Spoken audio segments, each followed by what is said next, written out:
Hey guys, I want you to know the second I'm about to go live, the boys are talking, the dog starts barking, all within 5 minutes, 5 seconds of me going live. Stop barking. So, how you guys doing tonight? Hey, you didn't bark all day. Now I got both of them on me. So, what's up everyone? How you guys doing tonight? If you're new to my channel, welcome to my channel. My name is Laura, aka Purplexed QT. And it is just a few days before Christmas. And I know I have not been around much. I know I've had like a really weird schedule. I apologize. Trying to get everything done, plus Phoenix's car. And then tomorrow I got to be up at 7 in the morning to get tires put on. And yeah, it's just fun. So, also, if you guys want to support me, you can do so one of many ways. You can absolutely hit that thumbs up. That is number one. You can also Cash at me, Venmo, PayPal.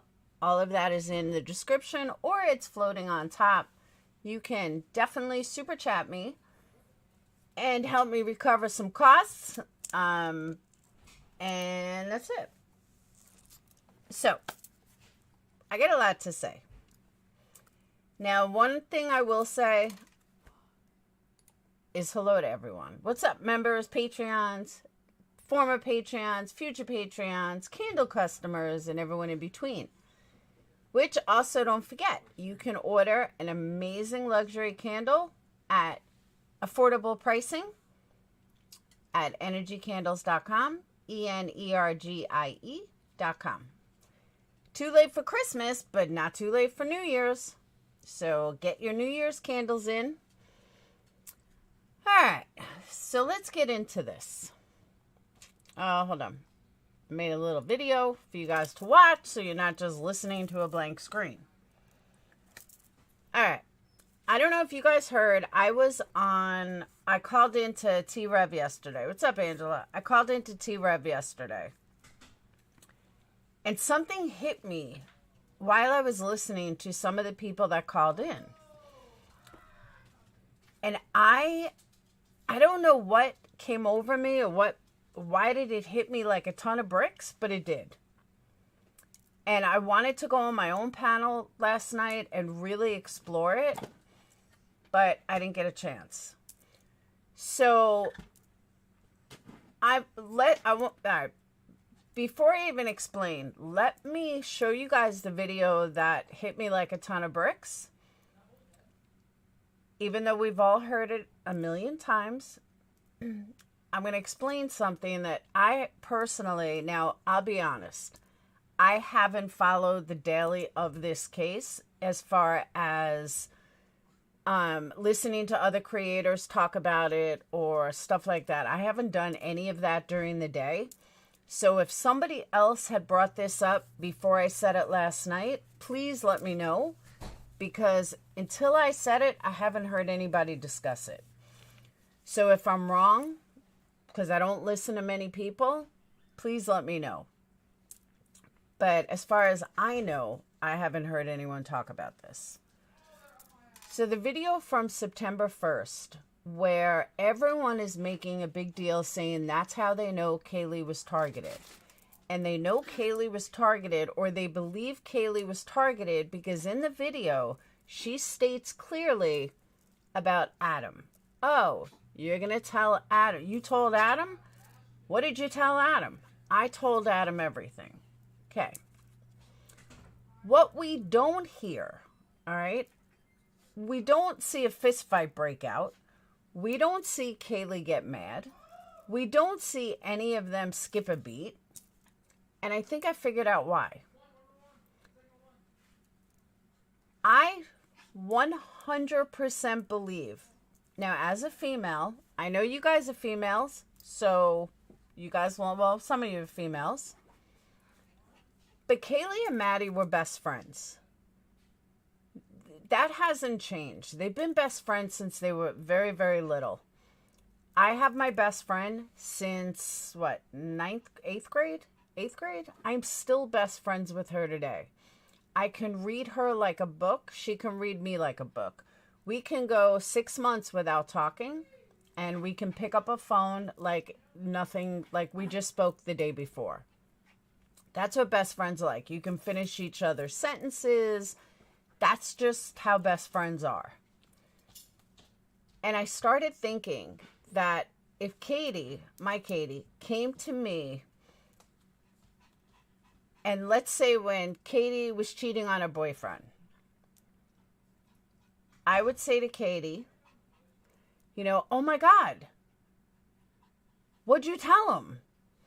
And she would say, I told him everything. It has nothing to do with me. But as her best friend, that would be a normal reaction. If I believe that maybe she cheated on Adam, per se, that she cheated on Adam, and I was stunned that she would cheat on Adam. So she had to tell Adam, and she decided to tell Adam, I know everything. I told him everything. So this could have absolutely nothing to do with Kaylee. Do we know if Maddie was fooling around with Adam? Do we know the history between Adam and Maddie? Do we know if Adam and Maddie were sleeping together? Did Maddie cheat on Adam? Did Maddie decide that she didn't want to be with Adam anymore? And because of that, Kaylee was like, what'd you tell him? Because that's how girls talk. So when I say think outside the box, again, everybody is so honed in on Kaylee. And everyone is so honed in on that Kaylee is the one that got mad. Kaylee was the one that everyone was shocked over. I don't think this had anything to do with Kaylee. In my opinion, that conversation had to do with Maddie. And Kaylee, being her best friend, just couldn't believe that Maddie would tell Adam whatever it was. And now we have no idea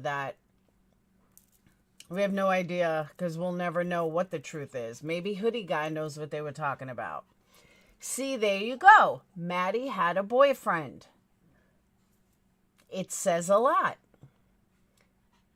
Maddie has a boyfriend. And it's very, very possible that Maddie cheated on her boyfriend or something to do with that, like something like that or something. And that it all has to do with Maddie. And I had said that from the very, very beginning. That I'm sorry, but why is everybody so focused on Kaylee? What about the other three? The other three are gone too. So why are we so focused on Kaylee? Dank Williams said the jacket she had on was oversized, like very oversized. Adam is basketball. Yeah, isn't Adam like 6'4" or something? So he is Tinker. So it's very, very possible and logical and probable that conversation was only about Maddie and what Maddie had done.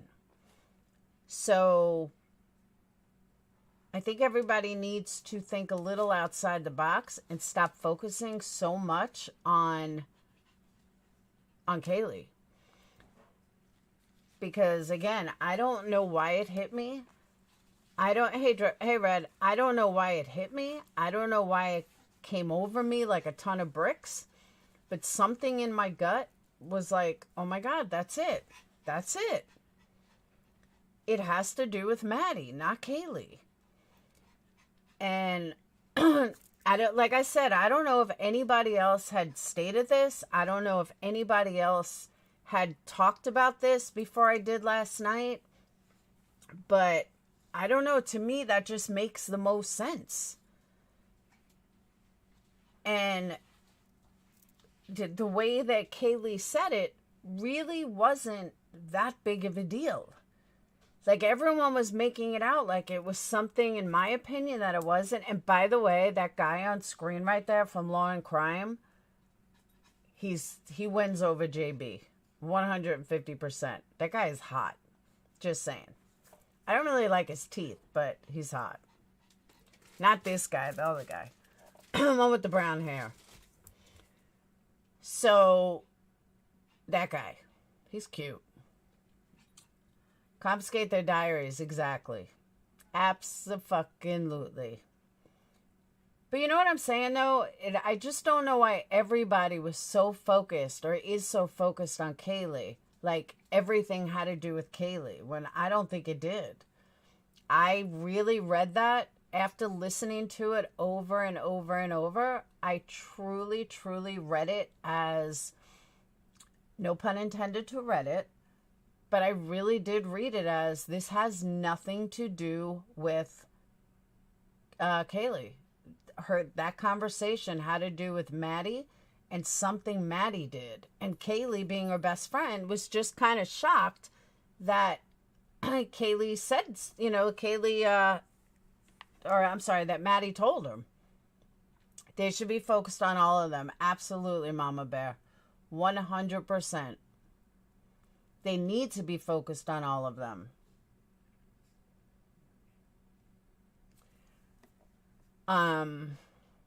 So that was the one thing I wanted to bring up. Second thing I read tonight when I was doing some research for tonight's live, that the car is 100% ruled out. That Moscow police completely ruled it out. It has nothing to do with the Idaho 4. It has nothing to do with the murders. And it's just a car from Colorado. Is it a weird coincidence? That's where Xana was born? Yeah, maybe. But if something happened in New York, would you say, oh, it's weird because Laura was born there? Probably not.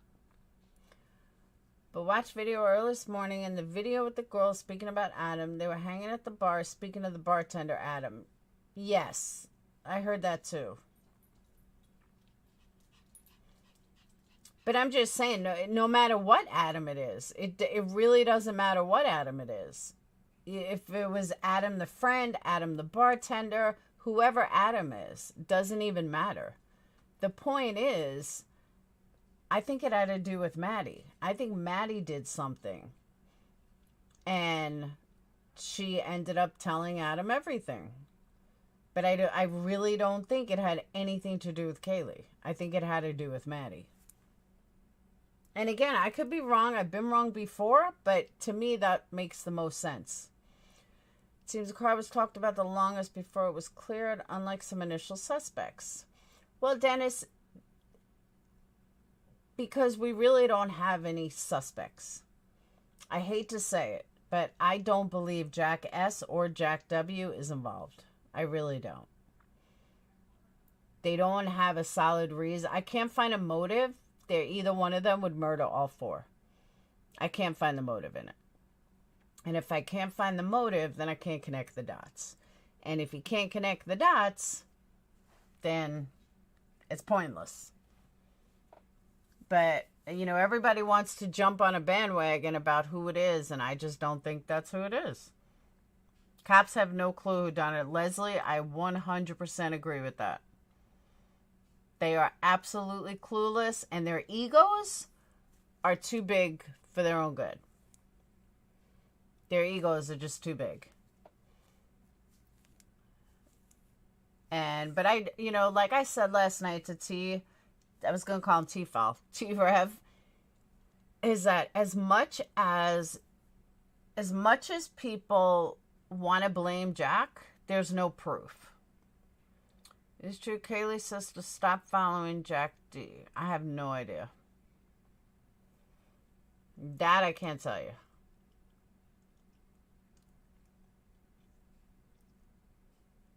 But I don't know. Just experience tells me that if it was somebody close to them, they would have been caught already.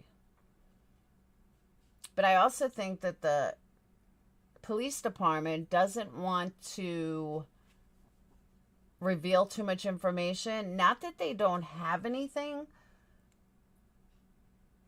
But I don't know. I just kind of feel like they have not, I guess it comes down to egos. I don't know the right way to put it. If it was someone they were close, do you think they would have already found the prey? Absolutely, Mickey. Has Upchart floated the theory that the foreigner... No, he is not. It could be a serial killer. I don't know. I toss between a serial killer and the 4chan stuff. I can't get the 4chan stuff out of my head. No matter what people say, I can't get it out of my head. I just can't. There's something about it that is stuck with me. It's not just a look. Yeah, but FBI isn't doing any better of a job, to be honest. Moscow needs to hire new investigators. How are 4 people murdered and they don't... I agree. Totally agree with that. I have no idea how they continue to say, oh, we know what we're doing. No, you don't. You have no clue what you're doing. Because if you did, you wouldn't be where you are right now. You would have some answers. You would have a reward. You would have something. Because I'll tell you this much, though. They certainly will rule out stuff. They have said multiple times, oh, we know it's not this. We know it's not that. We know it's not this. Well, how do you know everything it's not if you don't know what it is? That's the one thing that is driving me insane, is every time they say, we know it's not involved. How the fuck do you know it's not involved if you don't know if it is involved? What's the 4chan stuff? A fraternity brother, allegedly, because I can't confirm it, but a fraternity brother allegedly laid out how it all happened and who did it. And it's the only theory that has made perfect sense.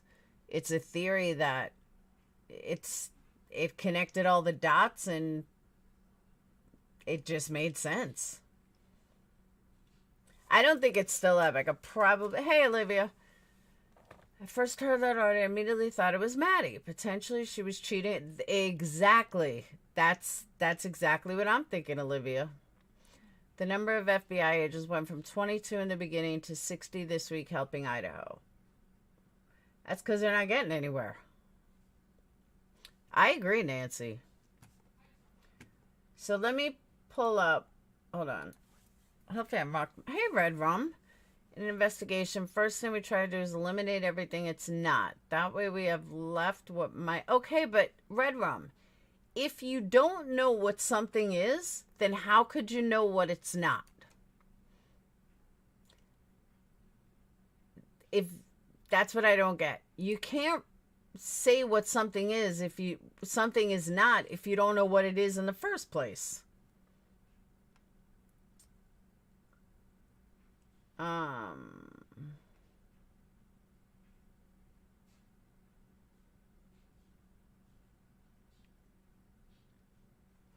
All right, is this it? Maybe this is it.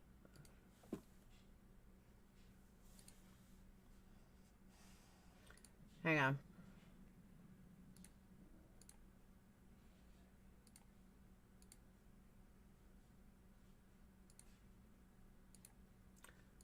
Banfield.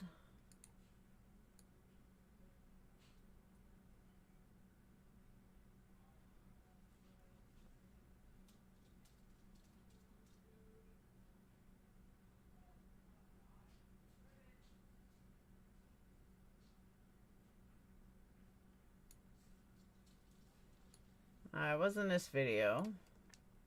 I'm trying to find a video that I have it on.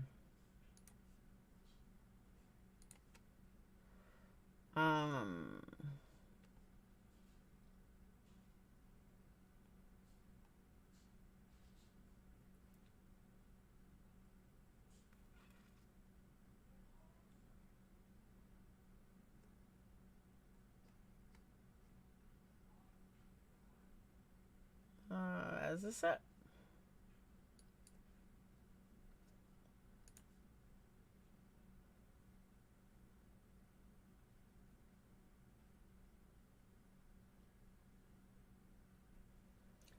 Does anyone remember when that video was?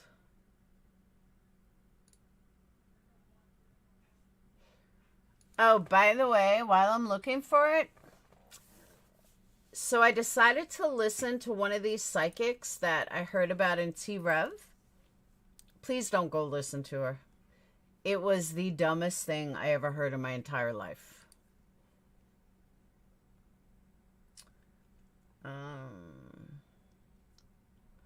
No evidence that... Exactly. Cruz, I totally agree with you.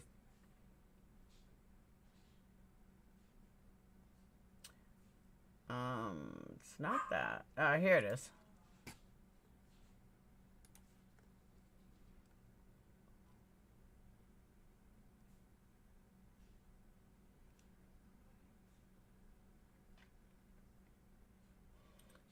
All right. Because I was told the 4chan stuff is down now, so the only place to really see it is on my video. All right, here it is. All right, so the 4chan, yes, thank you, coffee.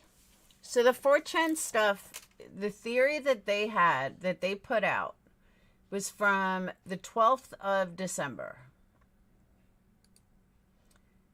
And in a nutshell,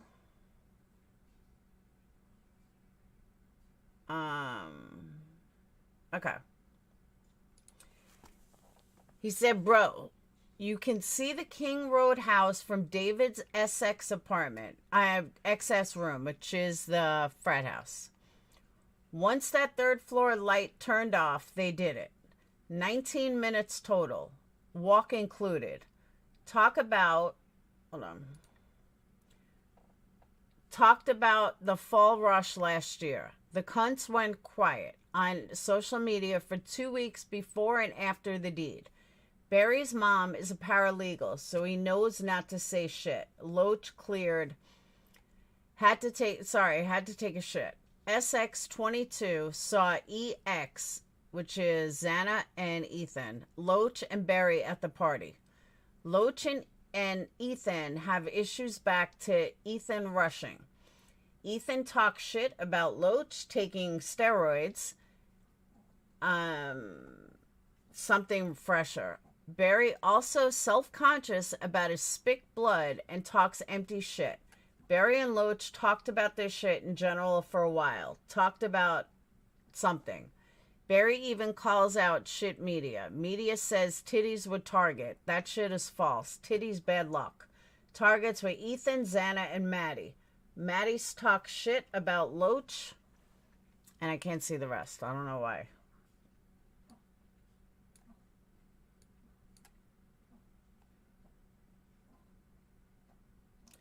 So that's basically what they're saying.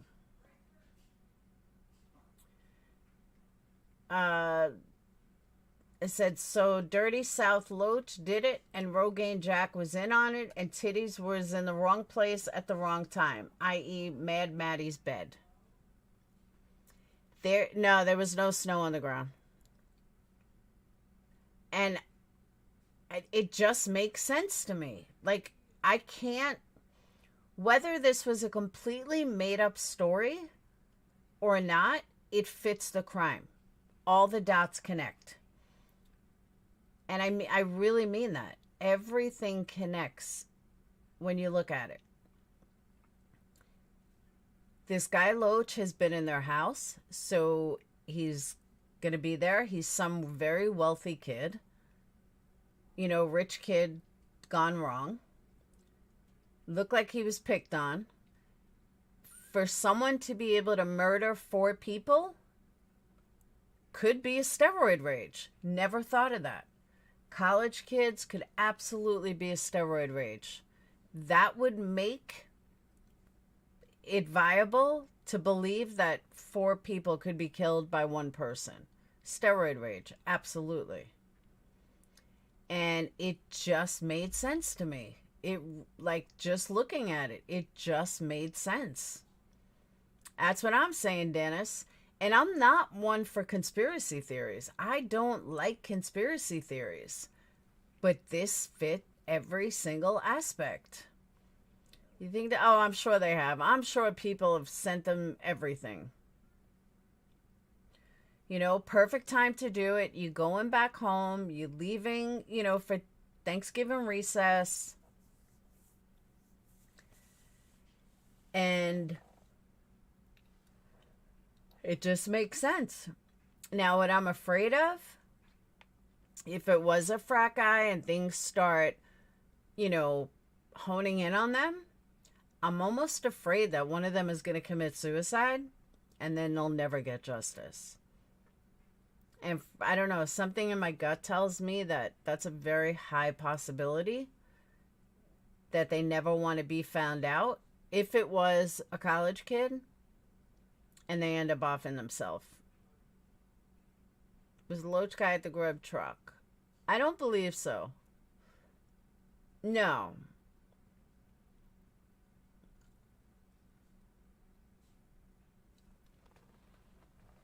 And then there was this girl, Bridget, who they talked about later. And Bridget fits a lot of descriptions. And Bridget was their friend who was good friends with Dylan. We know Dylan survived. So it makes perfect sense that that's why Dylan survived. And they showed through this thread, they show a lot of pictures of Bridget with Dylan. Not with Bethany, but with Dylan. And then they're saying that, well, Dylan did this. Hold on. Ah.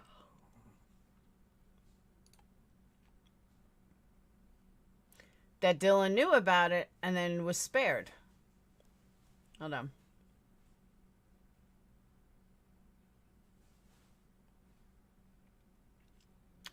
Where is... There we go. I gotta shut down chat for a minute.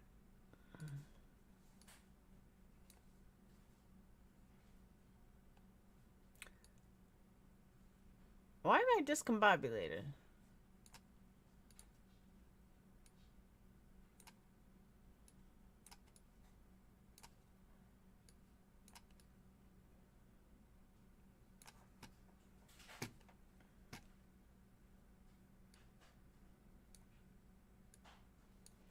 Okay, so then someone else says, WKF, Dirty South Loach and E hated each other. E's Ethan. Barry got a bid because our house GPA sucked and the NC was on our asses. Barry is schizo. Dirty South and Ethan could not be more opposite. Maddie's something. Had to charge, no plug. Mad's also target. Titty is Kaylee, obviously. Titty's not a target at all. Bad luck. Well-known fact. High probability some brothers are aware. Rogaine has ample opportunities and will play grieving boyfriend. Rogaine is Jack. Barry actually talked about this shit in detail. Shit was disposed of in Garden City over the Thanksgiving holiday. Now that's a big detail. Did the cops go to Garden City? Did they even bother to look? Because, I mean, the one thing in here is they're giving details. So if the cops don't follow up on this, that's their stupidity. And they'll never find him. But, I mean, it says right here exactly what they did with it. With someone older, which, well, that's why a lot of people think it's a serial killer. 18 to 45 is a huge range, though. I think it was 20 to 25. But, I mean, right here, did the cops bother to go to Garden City? I don't know where Garden City is. But Frat Anon is, I mean, this is pretty good. And Olivia, a lot of people think that. But every dot connects with it. Every single dot connects. Moscow POI specifically said the Elantra they're looking for right now was seen at the home that night with 2 people inside. I don't know.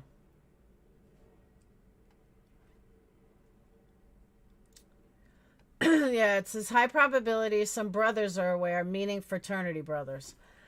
Rogaine, which is Jack, had ample opportunities and will play grieving boyfriend. Barry, who is Loach's friend, actually talked about this shit in detail. Shit was disposed of in Garden City over the Thanksgiving holiday. And I don't know, I just feel like there's so much detail in here. And I have not been able to prove that it's not real.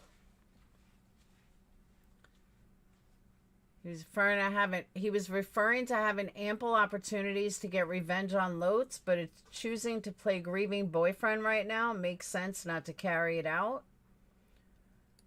Also, just pointing out that Rogaine is in a different frat than the rest of them, so probably was being referred to as a brother by frat Anon here. Fuck with the Daves, now dig your grave. Wonder if frat Anon is Ethan's brother. Steroid wigger zoomers. Loach tweets about leaving the country, probably in reference to a sports game, but shows it's on his mind. More tweets about leaving the country. I don't know, just to go through the whole thing, I'm sorry, but it makes sense. There's Loach, Atkinson, and Fritz. And they cut off his head, by the way. That's not me.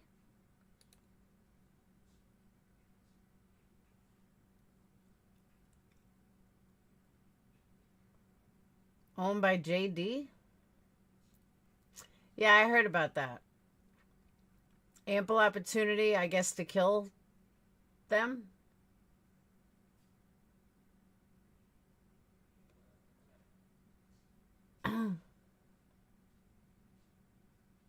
I don't know, something about them. So, I mean, granted, they talk like they're idiots, but it's too detailed. It's just too detailed. Could it be total trolling? It could. It absolutely could. Or it could be totally legit. That make more sense with what you think her and Kaylee said. Yeah, but according to this, they only killed Kaylee because she was there. Because the guys running from there that night. Nah, I don't think so. I think the guys run. I don't even think they were running. I think they were just going back to their dorm. Because don't forget, 3 underage kids got tickets that night for $500 a piece. So there's a good chance they just wanted to get back to their room, so they didn't get tickets.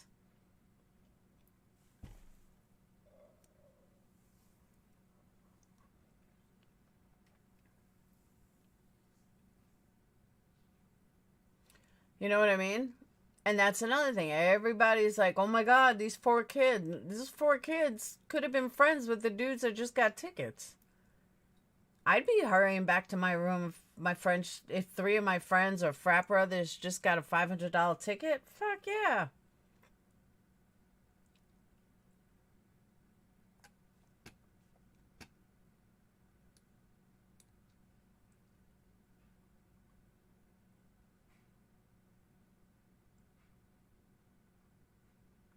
You know, they talk about the skin dog.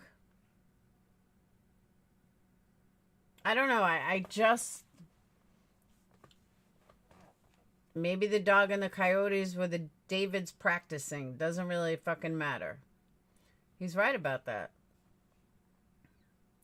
Missing boys at Banfield with pledges and had to distract the cops. I don't know. I mean, I get what you're saying, Brooklyn, but I don't think that a pledge would tell you to murder 4 people. I don't know Unsolved because they don't know who they are.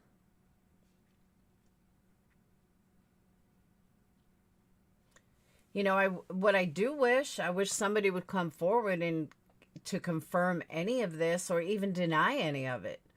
Nobody has come forward to confirm. Nobody has come forward to deny.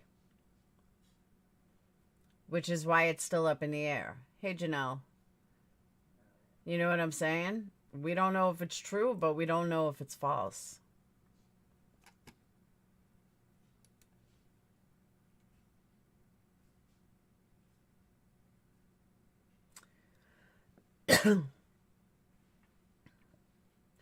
Steroid face bloat did him no favors. That's the couch in front of the murder house. True.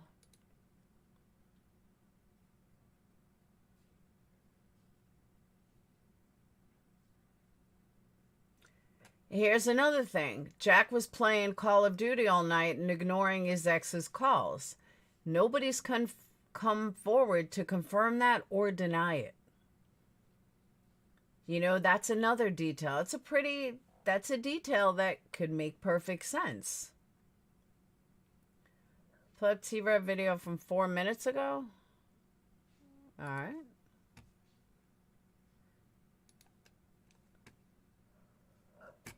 Oh, I am so tired.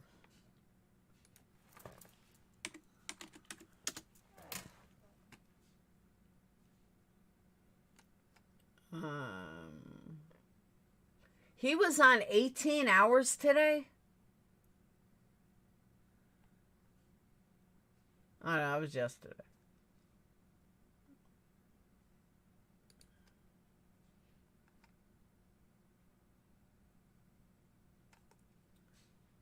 I don't understand. What am I pulling up? His video from earlier, he didn't do an upload.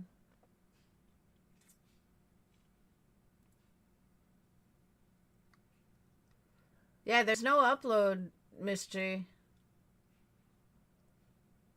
He's got a 10 and a half hour live from today.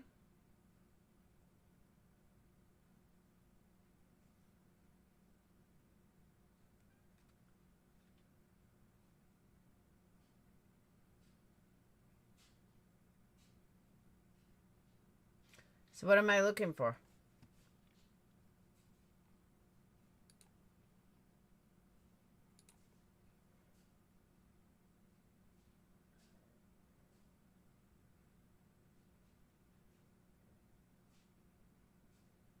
Police didn't find tracks going. No, they found nothing. They didn't find footprints. They didn't find blood marks. Or they didn't find blood marks that they can match. It's an 8-minute video. Alright. Videos. Idaho 4 Moscow killer is a local from 6 minutes ago. Alright. Alright, T-Rev, I'm playing ya.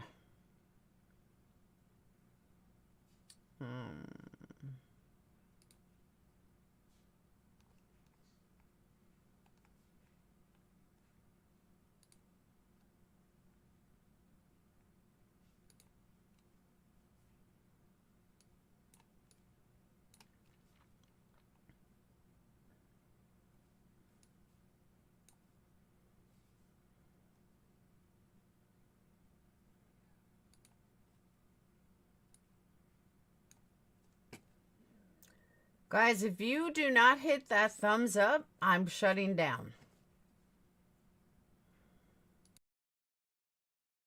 Whoop.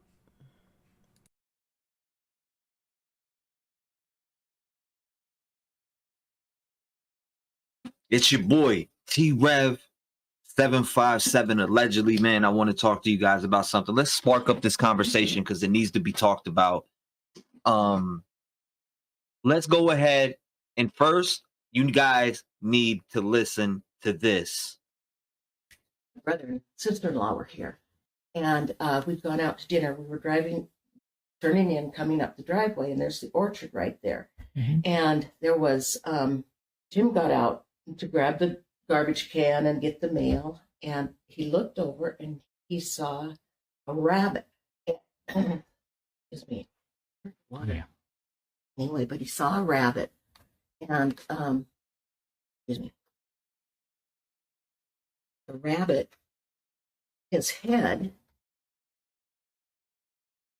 Okay, now, by the way, if you don't know who this lady is, it was her dog whose head got skinned or something, or her dog is the one that got skinned. JLR went out to Idaho. I don't know where he's staying or anything, but he's pulling interviews and he's getting interviews, and he's very hands-on. He got a hold of this lady and sat down and interviewed her. So that's what you're listening to. I know some people probably like, who is this woman? So yeah, that's who that is. Had been sliced off like here, and it was open to his brains. His brain. How long ago was that? That was like 2 weeks before Buddy. Yeah. So I mean, is it possible there's some sort of Okay. Now that you guys have listened to this, what do you think? You heard the lady. 2 weeks before her dog was skinned. 2 weeks before her dog was skinned. And I hate talking about this because I have a pup. And if anybody put their hands on him, oh my goodness. Yeah. Anyways, 2 weeks before her dog was skinned, there was a rabbit skinned. What is this building up to, folks? Let's spark the conversation down in the comments below. What is this building up to? Because this seems like, to me, in that area over there in Moscow, they got somebody that's got some screws loose. Who is skinning animals? Did you skin animals and build up to a murder? A mass murder at that? 4 people? Yeah, I'm aware that maybe this killer watches these videos and maybe he goes through and watches all this shit and gets a kick out of it. Maybe he called my line tonight when I was running my podcast. I don't know. We sent in the tip. Maybe he did. I don't know. There's been a lot of weirdos calling in lately. But let's talk about this, guys. Okay, so a lot of you guys don't like JLR. That's cool. I don't know the guy. I can't judge him. But let's go ahead and get into this. JLR went out there, talked to this lady on the scene. She told him they found a rabbit 2 weeks before her dog was skinned. Now, folks, ladies and gentlemen, Rev Gang family, that's telling me that this person was building up for the moment, and they graduated to mass murder. Now, this is just a theory I'm running with now, because I really think so. I think we got something on our hands here. Nobody just goes and, skins a rabbit and then moves on to a dog. We've seen this with plenty of cases in the past. So, guys, I can't wrap my head around why somebody would do this. This really angers me thinking about it. I don't understand it. I can't make it out. Please make sense of it. Spark the conversation up down in the comments below. I had to come back and make a video on this. Even if it's a short video, I had to make a video. But man, I just do not understand what these sick bastards are out here thinking about. What are you doing in Moscow, Idaho? I know everybody in Moscow, Idaho ain't a bad person. They're out there skinning. Wait, what'd you say? The poor little dog had been used for breeding for 7 years before they got the dog? It lived in a cage for 7 years. With the new owner? Or before who got the dog? Before the killer got the dog?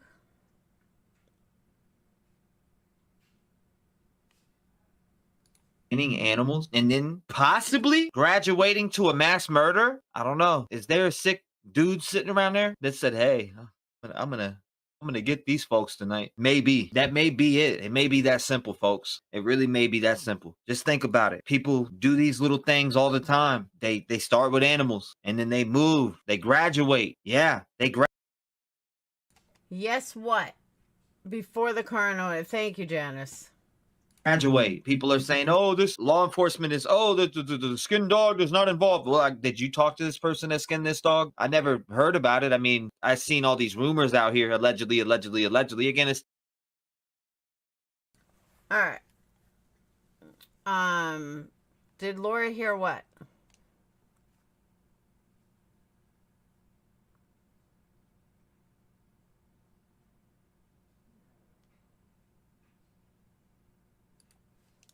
Did Lori hear what JLR's interview?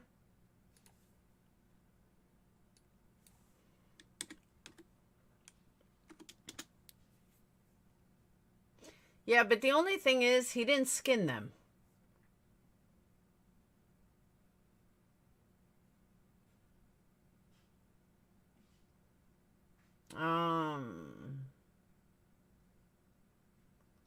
Okay, here it is. Jonathan Lee Rich's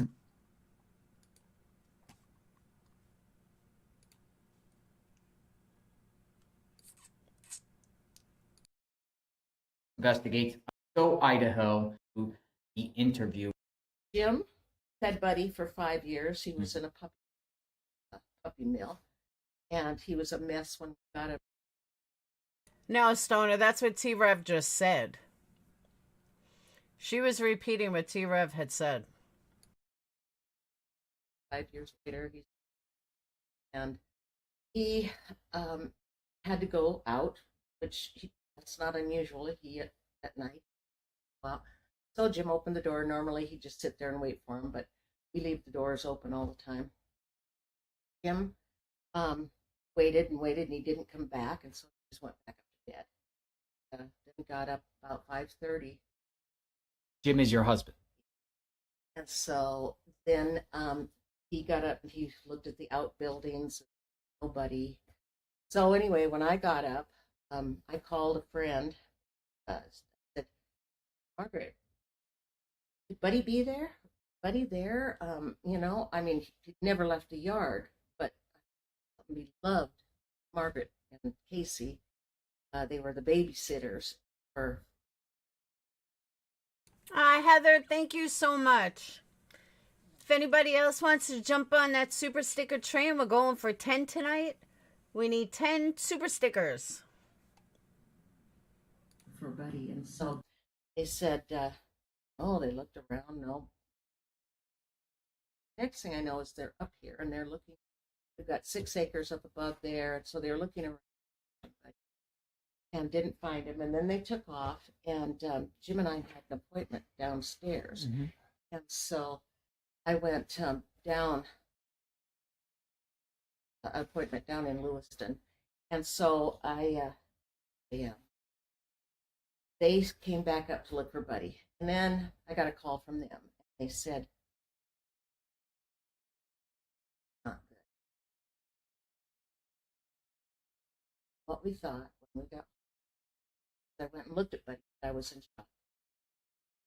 And I said, well, an animal had lived in it. Called the neighbors and said, be careful. I said, Buddy was killed last.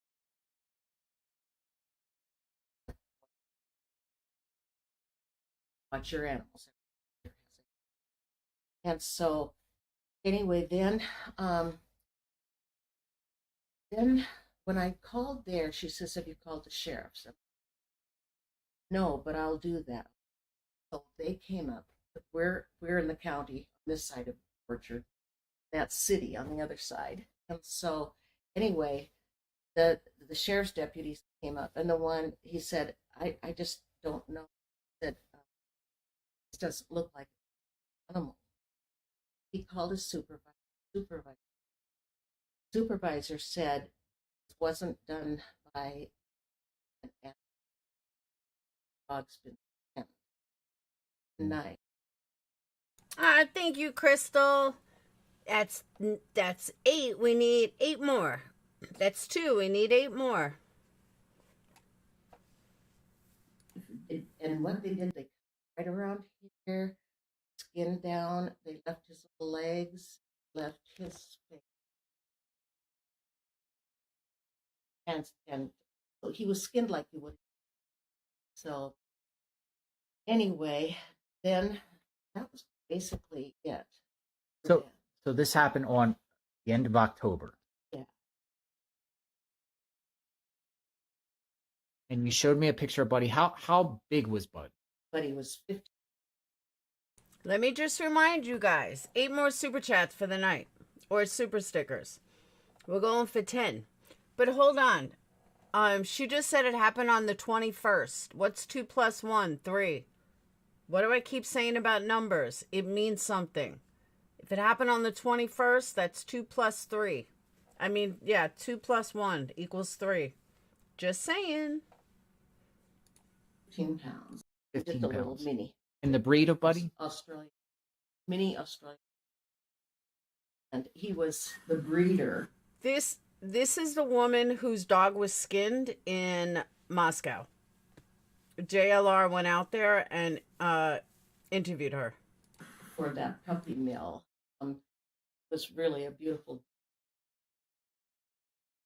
But anyway, I adored it, especially, but Jim took him everywhere that they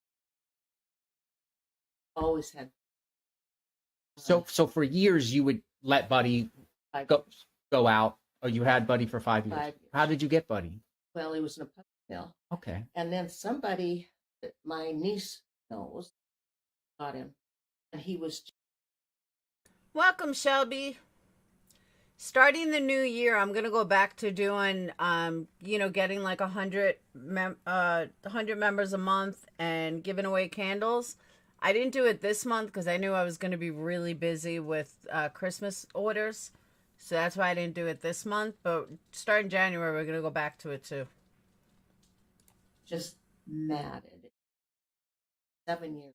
That he had. And so my older sister had him, and Buddy was, would bark, bark, bark, bark if anybody left, and the neighbors couldn't take it. So I just happened to drive up to Spokane, and my sister was walking him, and I looked at Buddy, and Buddy looked at me, and it's like we just felt. I said, we had agreed no more dogs. We had 3 great days. We'd had, we've always had dogs, but now we travel a lot, so no more. So anyway, I couldn't resist Buddy, and they fell in love, and they were together. If Bud wasn't in the truck with him, he was on the chair with him always, and so I'll have to give some of those. Yeah, and I saw Buddy. Buddy looked beautiful, and I can only imagine what you're going through right now. It's on earth.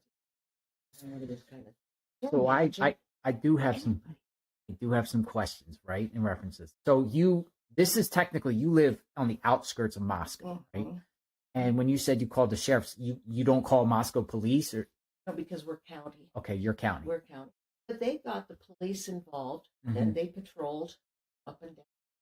The next day, a friend of ours he's a sheriff's deputy, and he came up to really take it serious, very seriously. Absolutely.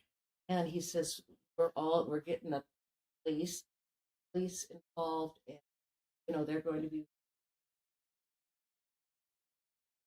That was about it. They really never up to. Thank you, Mickey. We need 6 more. The one sheriff's deputy did go down and looked at because there was a crime scene down there in the field, and 6 feet away was Buddy's collar, but the pelt was. Wow. Okay. So anyway, so no doubt about it, a human did something to Buddy, not an animal, not a wild animal, not another dog. We're just. That was Fluffer's way of saying thank you, Mickey. Mickey, you're so fine. You're so fine. You blow my mind. Hey, Mickey. Oh my gosh, maybe 6, 7. So we're all friends. We all know each other, and they're all in just the. Now with that, so you don't think a neighbor or a disgruntled person around here might, didn't like Buddy because Buddy barked or anything like that would do something? 5 more. Thank you, guys. Thank you, Jen. Thank you, Shelby. Really barked. The people next door, they have 4 dogs, chickens, and goats, and she said that in the, I don't know, Jimmy let Bud out around 2 to. She said around 3 o'clock, her 4 dogs were all barked and out. Or they tore out and bark, bark, bark. And then the neighbor this side, he's got a great pipe.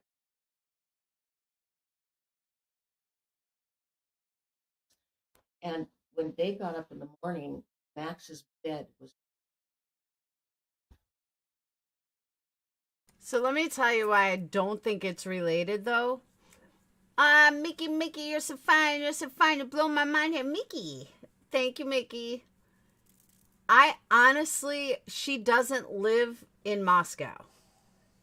I don't think it's related. Now, I don't know how many other dogs that happened to, but for some reason, I just don't think it's related. I don't know why, I just don't. Just torn. They'd say animals of some kind, something instinct. I don't even want to go there right out. Anyway, that dog and all of the other neighbors, they were just shocked. No, nobody reported any suspicious people around that they've seen or hear anything odd. No. Okay, so with Buddy and your tragedy that happened in October, and obviously we're in Moscow and the 4 stabbings that occurred in downtown Moscow. Do you think at all that this could be connected in any way? Thank you, Zelda. I think we're down to 3 left. I think it's 3, right? Because Mickey gave another one. It's either 3 or 4 left. No, that's what I mean. I think it could absolutely be connected. It may not. We don't know.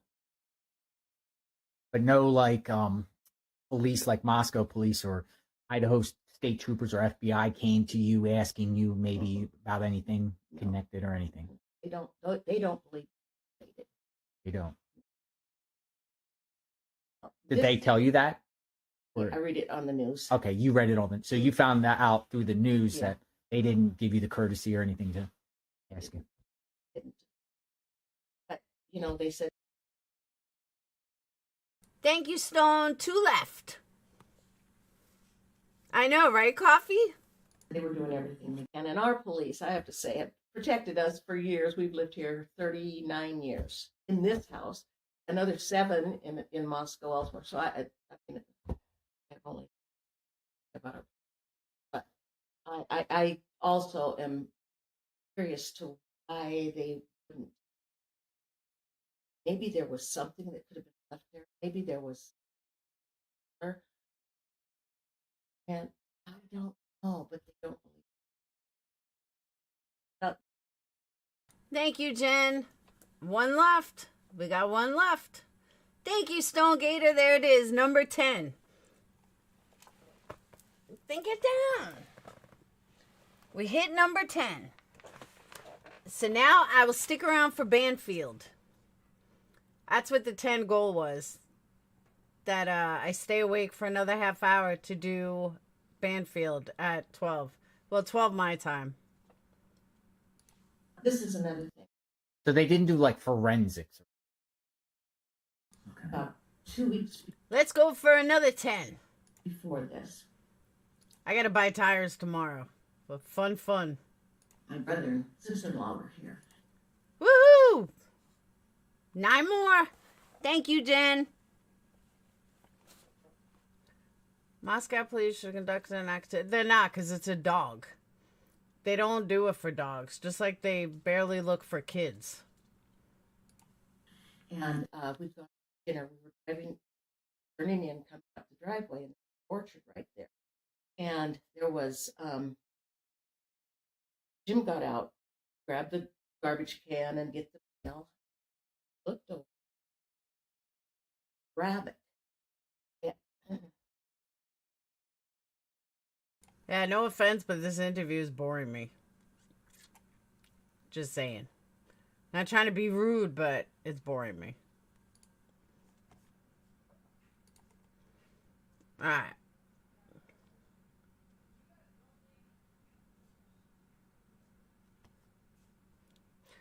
So what I'm going to do now, since we have about 20 minutes,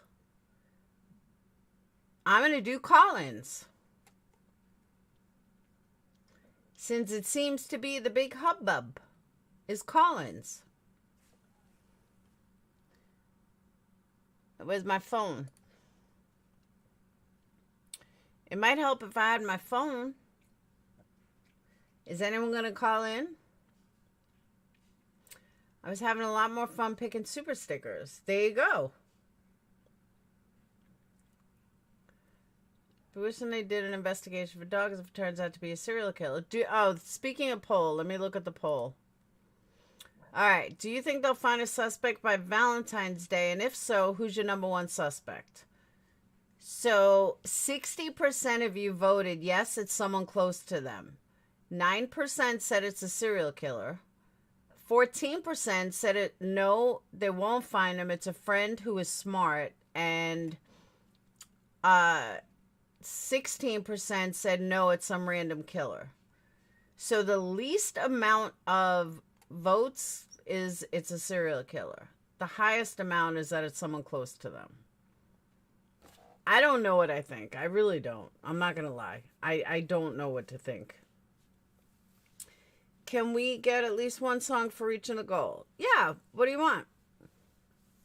You want this super chat song? You want a Santa Claus song? I bought the cutest Santa Claus boxers today. For me, by the way.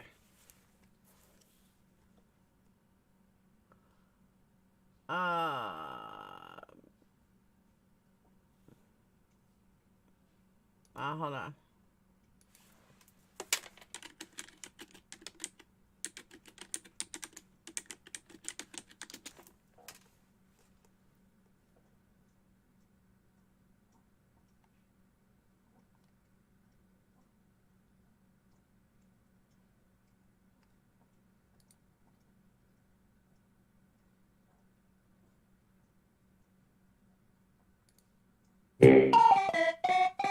Super chat. Wait, I just got a super chat. Hold on, wait. Somebody just hit me with a super chat. Who was that? You didn't have to do that. You the big dog supporter and you prove that. There's plenty of other ways to help subscribe to the chat. But use a boss and I conclude that. Super chat. Who is that? You didn't have to do that. Use a big dog supporter and you prove that. There's plenty of other ways to help subscribe to the chat. But boss and I conclude that. Thank you for the money, it goes a long way. It helps me run the channel, so you get all my thanks. Just bought me lunch to get me through the day. I appreciate the love, and I hope I can repay you for the super chat. Who is that? You didn't have to do that. You a big dog supporter and you prove that. There's plenty of other ways to help subscribe to the chat, but you a boss and I conclude that. Super chat. Super chat. Wait, I just got a super chat. Hold on, wait. Somebody just hit me with a super chat. Who was that? You didn't have to do that. You the big. I don't even know how I just found that song, but I did, and I love it. Absolutely love it. I gotta add that into the mix. Yeah, that was like, I didn't know how to pause it. It wouldn't pause. I can't tell you, Crystal. It's a secret, because then other people are going to steal it. I never heard that before. I think I'm going to adopt it. See if I can find another one. Yeah, that was good.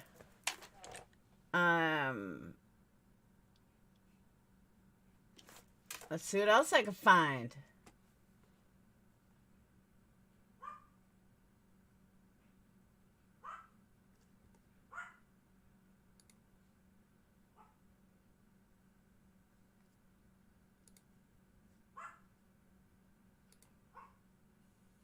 les yo-yo. Moi c'est Pipou. Moi c'est Grisly. Et nous sommes les pyjamas. Super chat. C'est lui le chef de l'équipe. Nah, it's no good.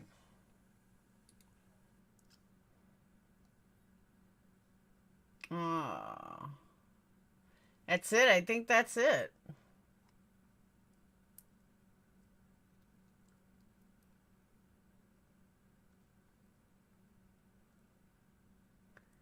It's not a secret, it's shared. That's why I'm not sharing it. Can I stop the video behind us? Yeah.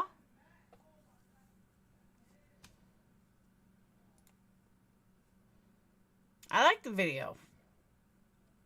Keeps people engaged.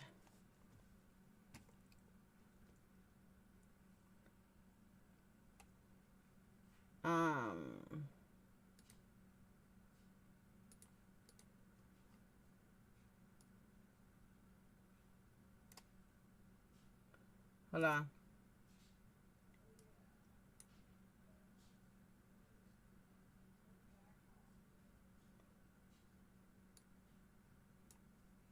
Oh.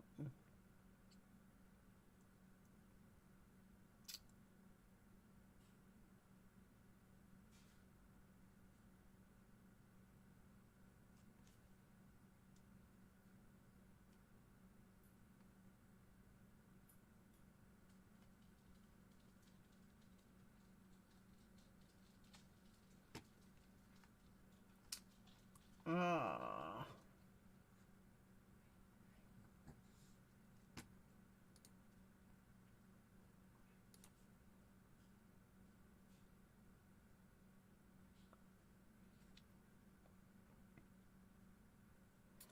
All right.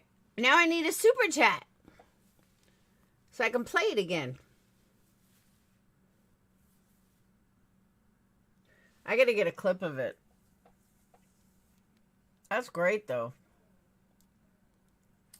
Am I supposed to be looking for Christmas videos for my projector to decorate my window? Ah. Yeah, I had lights. I had the tree on for about an hour today. I just don't want to pay the electric bill so high.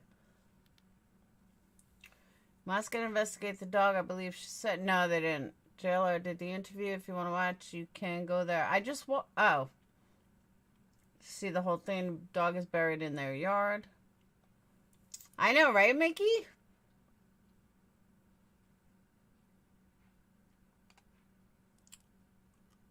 Now I'm going to leave that open.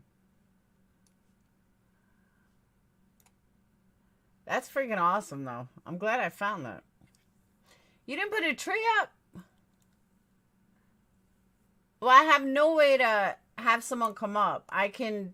You can call in, though. Let me grab my phone. Hold on. What's up, Fluffy?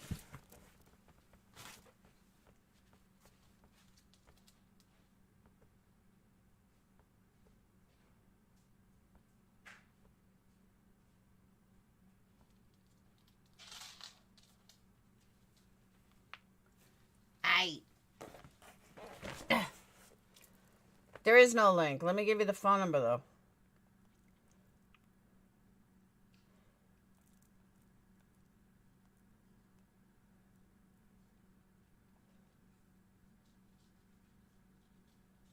Yep.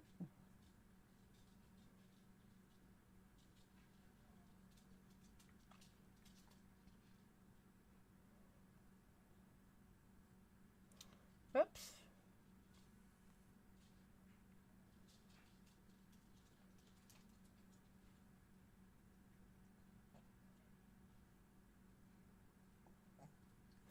Okay, phone number to call in is 646 481 6447. Hold on. Call in number.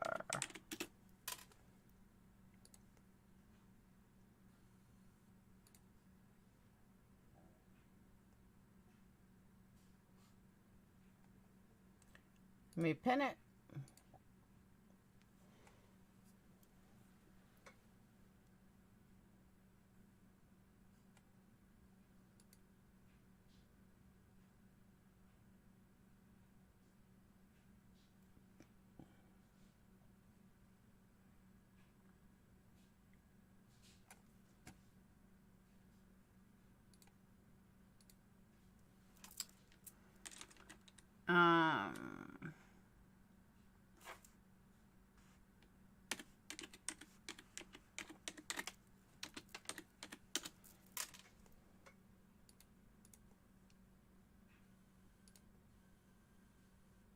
There's always been a tension between. Kills and bothered by blood. Probably his experience with hunting. Maybe. Or maybe he was high or on drugs or something.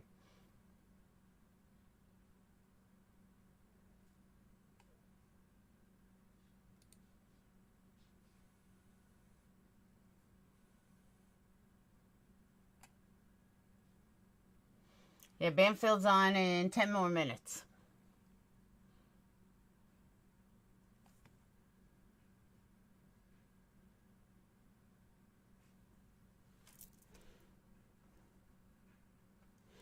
Welcome to Perplexed. Chrissy. What? To accept, press 1. To send a voicemail, press 2. Welcome to Perplexed. Hey, beautiful. What's up, girl?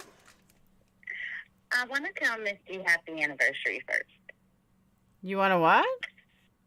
Tell Miss G happy anniversary. Oh, Miss G, happy anniversary.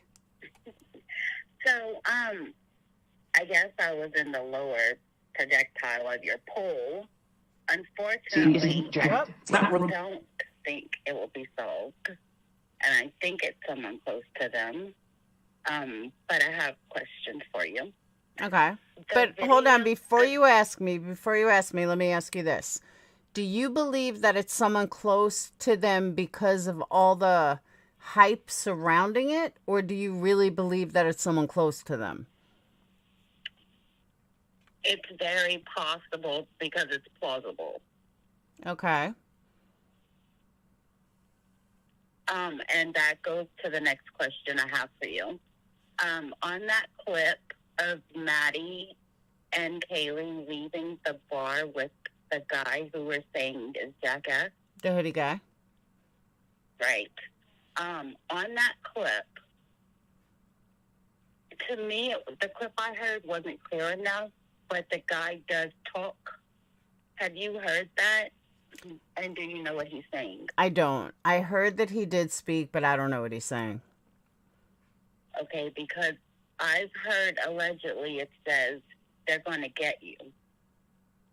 So I don't know if that has something to do, and I need to see if someone can make it clearer, because I don't know how, to see if we can possibly see what he's saying. Yeah, I don't believe he said that. that. Something to do with the conversation. I don't believe that he said that. There's just so much wild speculation and rumors that travel around that I really believe that if he did say something like that, one of the bigger channels would have caught it. And when I say bigger channels, I mean Brian Enton, Banfield, those kind of, news outlets, that sensationalized news outlets would absolutely would ran with that. Banfield would have gone live with that in 2 seconds. Okay, I just didn't know if you maybe heard the clip or heard a clearer one. No, I haven't. But, as much as sensationalized as someone like Banfield or even Brian Enton is, I tend to believe that anything major like that or any kind of clue like that, they would be the first ones to report it. True, but sometimes it does take a YouTuber to point stuff out. I think, I don't know, but that's just my opinion, Then I saw a picture, I do believe, and it had on it Dylan's second-story bedroom. I thought she slept on the first floor. No, remember they said that one of them moved to the upstairs? No, I don't remember. Yeah, there was a guy there was an ex-cop or something that had looked into stuff, and he was explaining all the levels of the floor, and he said someone may have, been living in this room and then went to that room. But also because Katie had moved out, or Kaylee was moving out, there's a very good chance that she may have taken Kaylee's room. But that night, because Kaylee was there, she went downstairs to her old bedroom. And I really think that all the attention is going to Kaylee being stalked or the target. I think it's because her dad is more vocal than anyone else. Yeah, And but so, but Kaylee was the talked about from the beginning. She was the one that everyone talked about right from jump. right, and they kept saying that her wounds were worse than everyone else's when the coroner, I remember the coroner saying no, that there were tears because of the wounds, but one wasn't worse than it. You know what I mean? Like, decapitated worse. No, you're correct. Like, everybody. You are 100% correct. The coroner said that she never said anything that the father was coming out with. So that's why I think more of the speculation of her being the target is that reason. And I don't think she was a target personally. No, I don't either. All right, J. Lord said Dylan and Bethany lived on the first floor. Does anyone know if Dylan had a boyfriend? Because I saw something else asking if he was there that night. That I don't know. Hey, Pecan, that I don't know. They were all the same as far as wounds. Yeah, according to the coroner, they were all the same as far as the wounds go. Right, and majority was in the chest, and that's where the fatal one was. The fatal ones were in the chest. Correct. According to the coroner. Correct. Now, you can't forget, too, that the father has basically stated, the father and the mother, that they get a lot of their information from, from social media. Right. And to me, they're messing with the investigation because they are going around talking to these possible suspects. Well, we don't know if they are. We have no idea. I mean, allegedly, they have been. Okay, I don't know if I heard it or read something that said that law enforcement pretty much was uptight because of that, because of all the dad's involvement in trying to get information. See, but that's the other thing. That's totally the other thing. Is if it was like Jack or, one of them, they would already have their DNA to match up next to it. That's the other reason why I absolutely do not believe that it was a friend or someone close to them. Because if it was someone close to them, they would be able to have their DNA already. Right, but they just let them leave campus and out of state and not gotten anything. Yeah, but we don't know that. How do you know they went out of state? Well, if they live out of state. Most of them lived in Idaho. Oh, okay. Yeah, most of them lived in Idaho. I mean, not like right there, but they were somewhat near Idaho. And from the beginning, I said when we were talking about it, and I was talking about the bathroom and checking the drains and all that, and you said that you didn't think they would have cleaned up in the bathroom or whatever. And then I've been seeing JLR talking about the water consumption for that night. Well, if the water was ran, wouldn't something be in the drains? So why can't they just test the drains? Oh, I'm sure they have. You're talking all those people that go in and out of the crime scene, the hundreds of investigators that have gone in and out. Believe me, I'm sure they've tested the drain. Do y'all know what they went back in for? No. Recently? I'm assuming more testing. I mean, that's just the only logical explanation to me is just more testing. Yeah, I just hope something breaks soon because this is crazy. And another thing is they picked the perfect time to do this because it was the homicide, and then it was Thanksgiving and now Christmas. So they knew that people were going to be leaving, and there were probably going to be less people on campus and all of that. And it's like that, you know what I mean? With everybody leaving and classes ending and stuff like that. I do, but my response to that is, who's to say, like, why do it that night then? Why not do it the night before everyone left? Why do it on the 13th?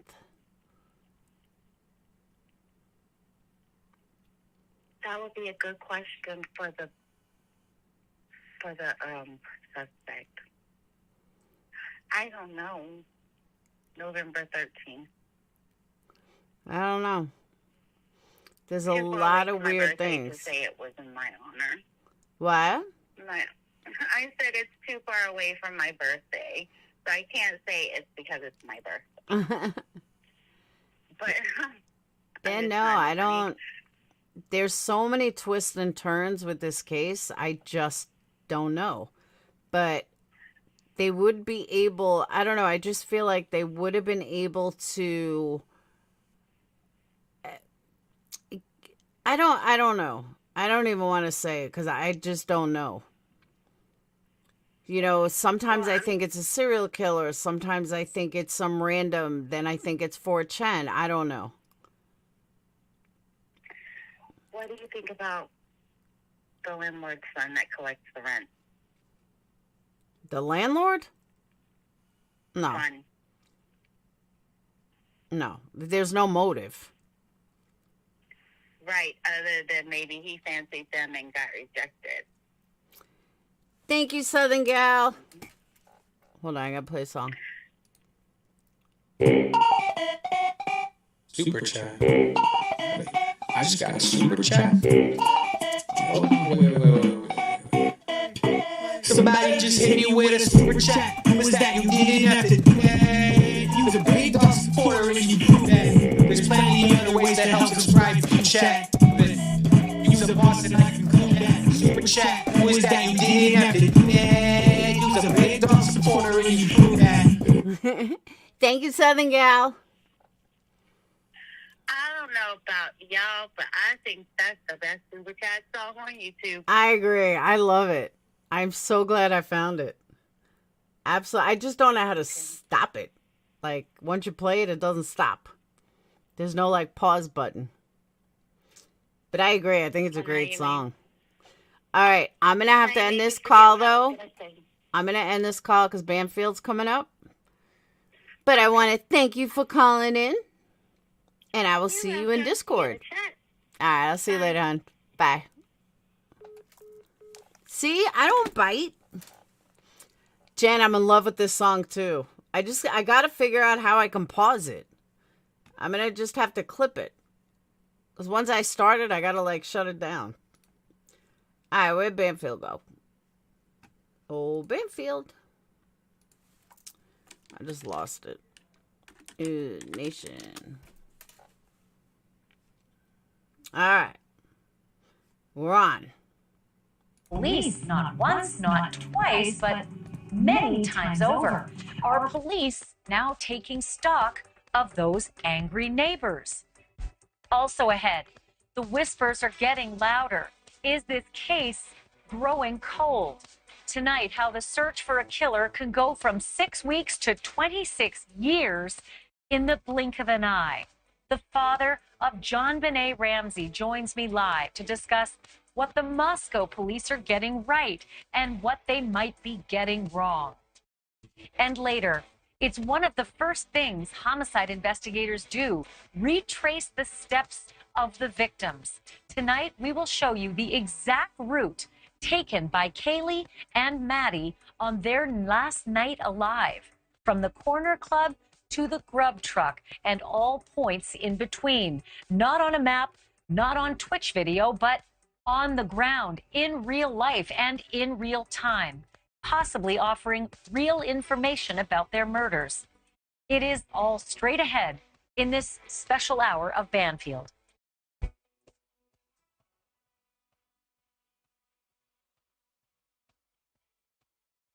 Hello and welcome to our special report on the University of Idaho quadruple murders. 38 days have now passed, and while the killer has not been caught, we did receive some brand new information today on the case.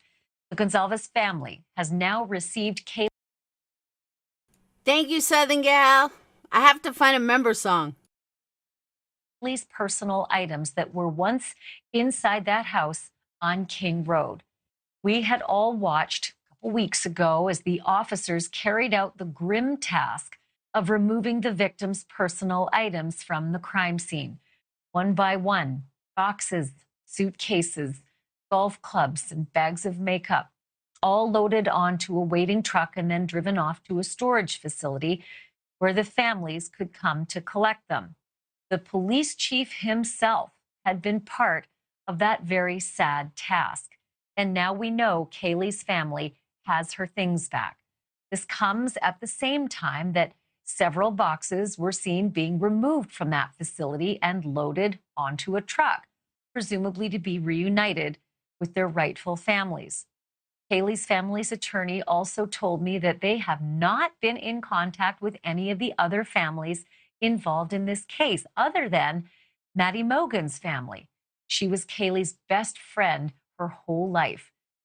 And that attorney also answered my question about whether or not Kaylee's family has spoken with the man named Adam.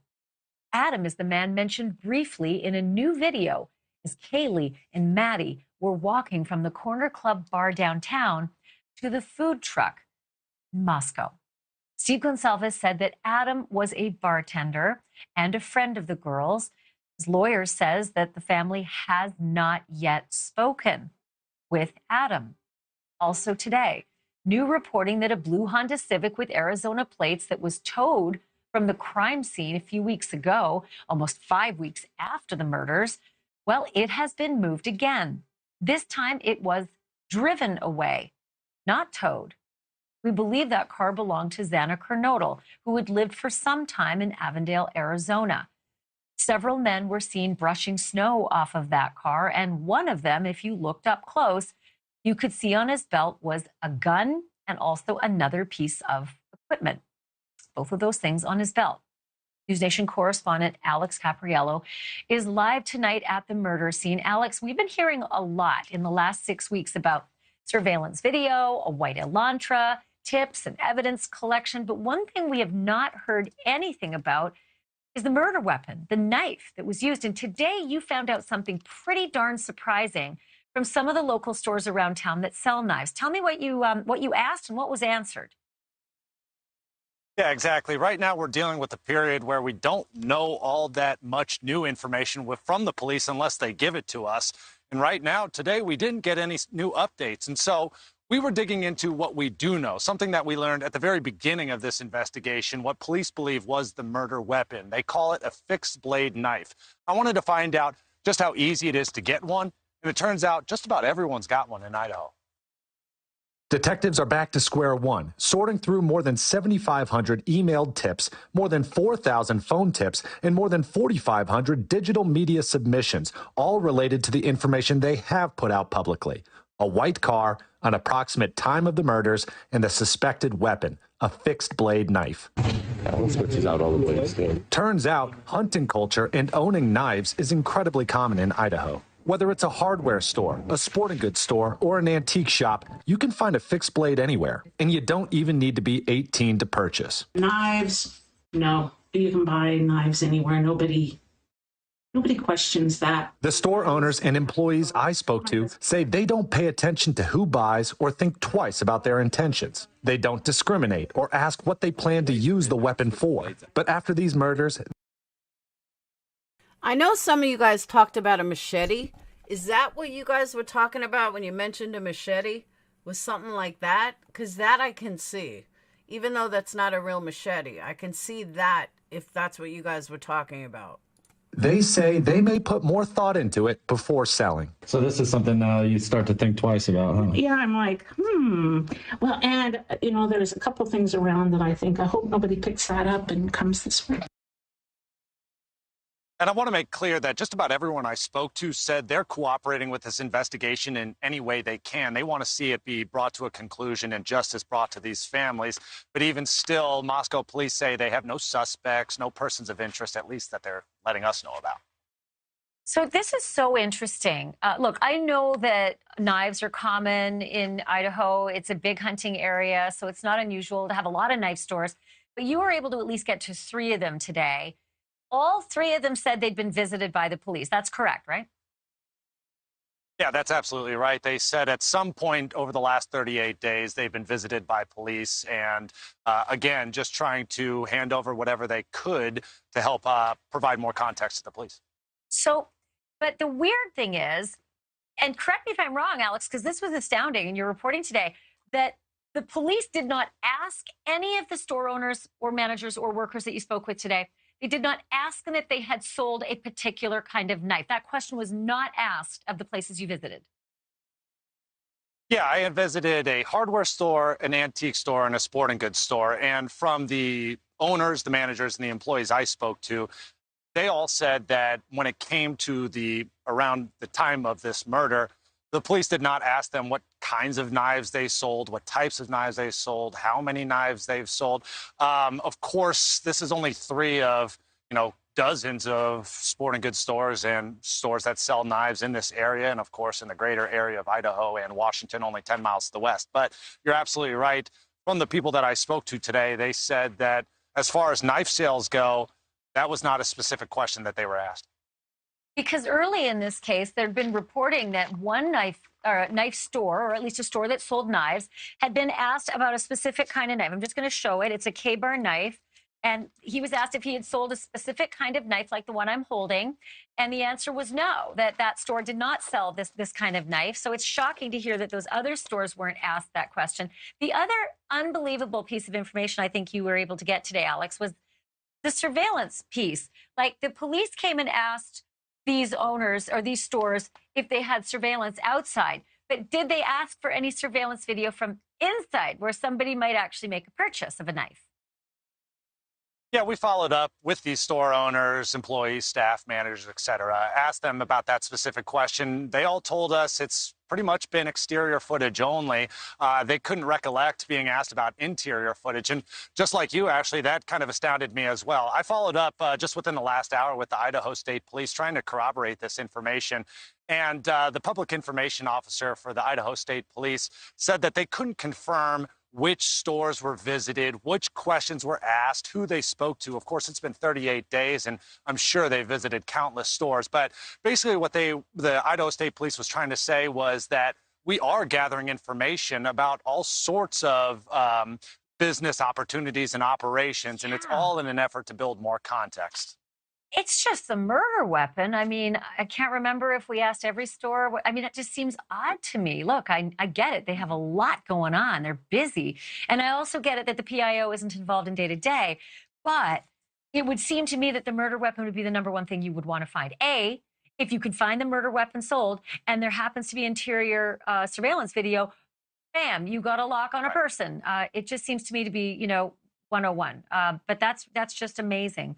So, Alex, important, I want you to, get warm because I know it's really cold out there. But later, I want our viewers to know that Alex is going to, I know, Brian Enton's been there. It's a tough assignment. So you're going to walk us through the exact steps that were taken by Kaylee and Maddie on their last night alive, in the same way that an investigator would do that, to see how the perspective on the ground is so remarkably different. So we're going to come back to you for that. Thank you, Alex. Listen, it is no secret that the college experience goes well beyond the classroom. It is supposed to be filled with like a whole lot of fun along with all that learning. And the kids on King Road, they had a lot of fun.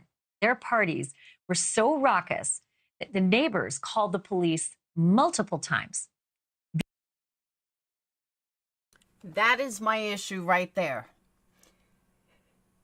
Their parties were so loud that the neighbors in multiple directions could hear it. But the girls and Ethan and Xana get murdered and nobody hears it. That's where I have a problem with that. This week, if you were watching, we aired body cam video from one of the police responses on September 1st, and it showed you, what you would expect. Noisy kids having the time of their lives out on, I think it was a Thursday night. But some neighbors didn't share in that college spirit. The Idaho Statesman reports that police were called multiple times about the noise next door. Just since August, neighbors called in at least 3 complaints for loud music. But since those kids showed up dead. No, I'm saying that the walls are so thin that the neighbors across the way could hear it. But nobody, the people in their own house couldn't hear someone getting murdered. 4 people getting murdered, they didn't hear that? Yeah, okay. Just 10 weeks later, are those angry neighbors getting a second look by the police?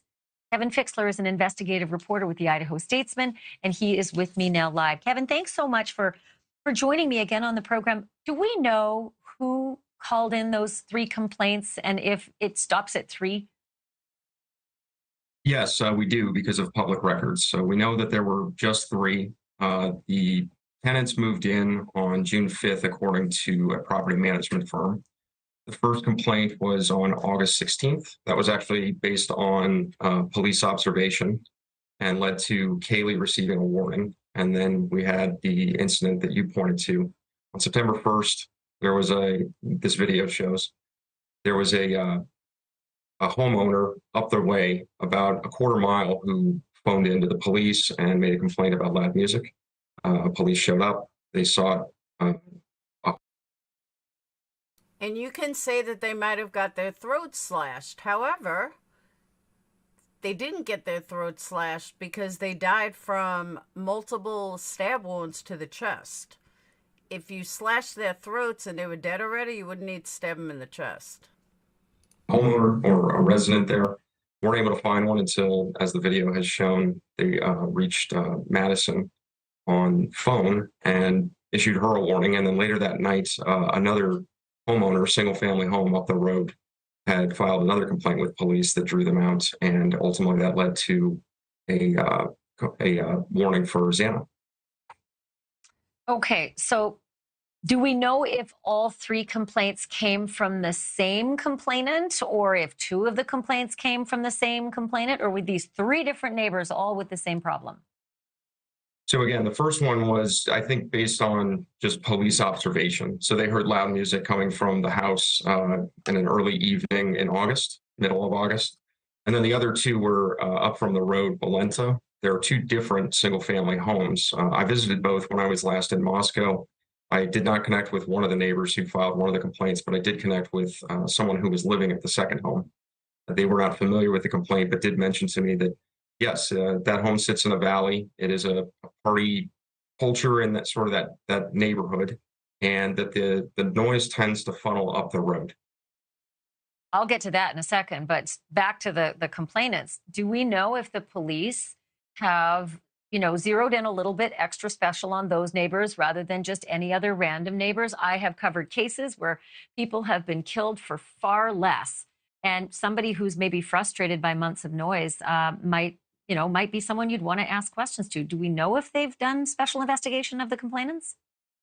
I do not know that personally. It's not a question that police have answered or probably been asked. They're single-family residents, and as I said, the gentleman I spoke with noted that that is an area that's known for partying. So this was not out of the ordinary per se, but it was something that they obviously were fed up with that evening. Yeah, and listen, I know that's Greek Row, and I know there are a lot of students that live in that area, but I also know there's some other mature families and mature students who aren't up for the party culture. So that could wear thin. Certainly on some people, it wears thin to a breaking point. I've seen it, so it's not out of the realm of possibilities to ask about. So the other thing is that house has not always been a party house. We know that a gentleman who spoke publicly about living in that home in the basement room to the right, you walk in the front door, his room would have been off to the right. He showed an interior lock on his door. He shared that photo.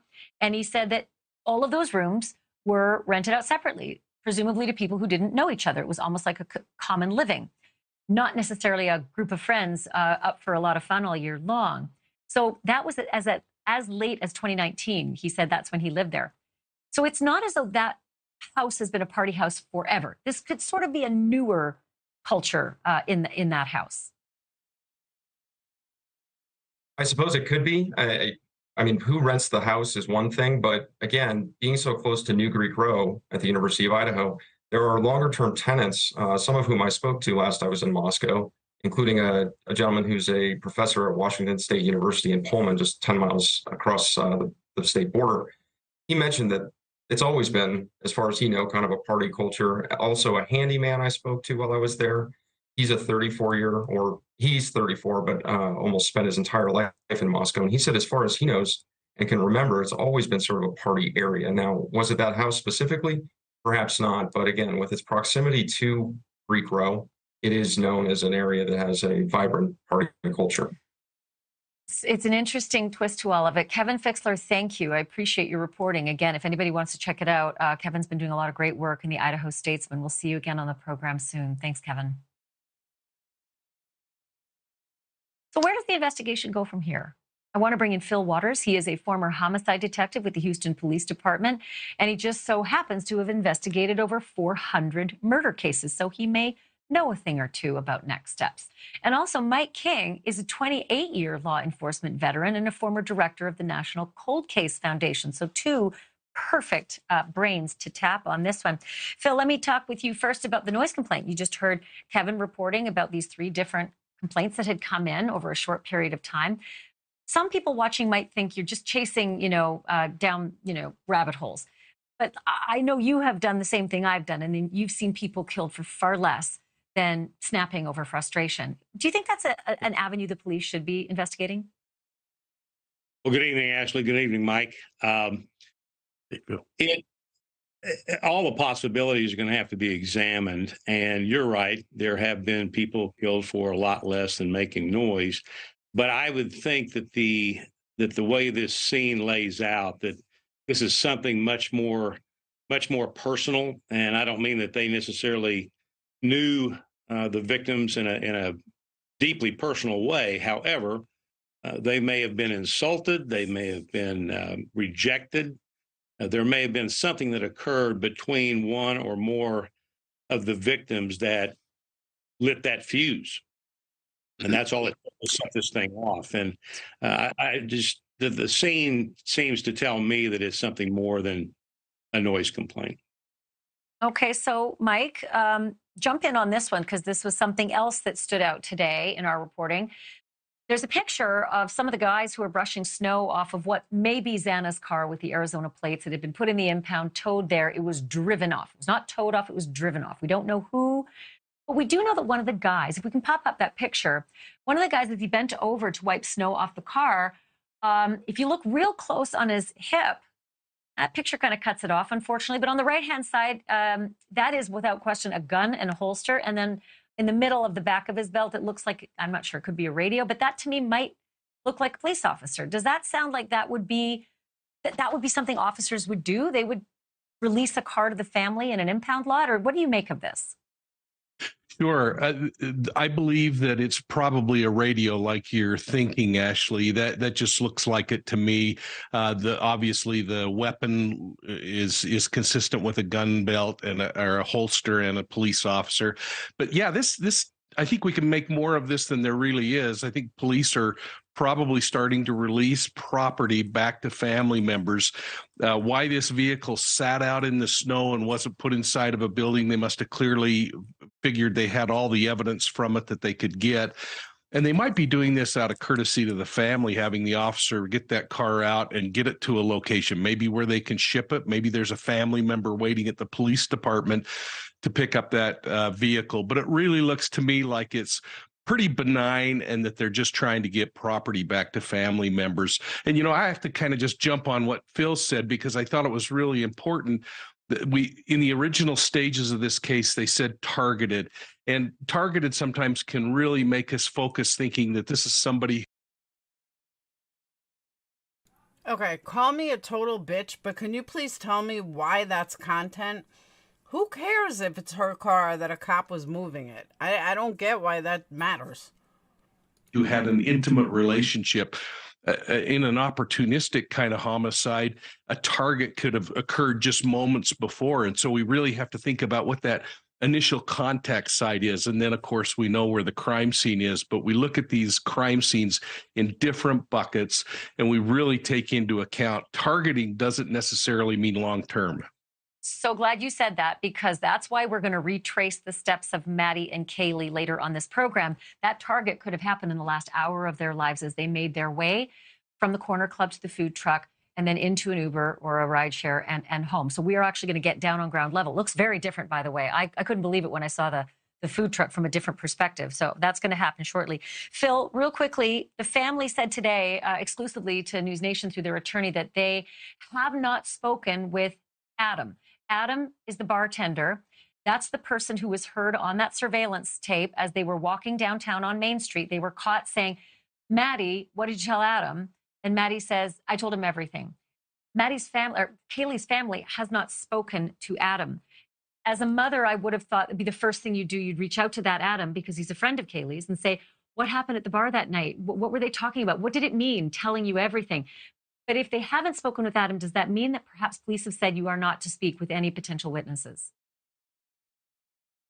Well, it could mean a lot of things, and that's one of them. I think that there comes a point in time when you have families that are so egregiously hurt by this type of an event, that it is important that there's not an influence, not contact with some maybe quite important witnesses, because we don't want perhaps testimony later on to be compromised. So I don't know that they've been specifically told that, but I think that there is there needs to be a measure, a distance from the witnesses that may be used later on in testimony and the family members. Phil Waters, Mike King, thank you so much. By the way, I want to tell our viewers, if you want to check out Mike's book, it's called Deceived, an investigative memoir of the Zion Society cult. Thank you, gentlemen. Looking forward to having you back. Much appreciated. Thanks, Still Ashley. to come, everyone. There are very few people in the world who know what it is like to search for answers at the center of a true crime hurricane, like the victims' families have been thrust into. One person, however, who knows better than anyone is John Ramsey, the father of John Benet. For 26 years, he has refused to give up on finding his daughter's killer.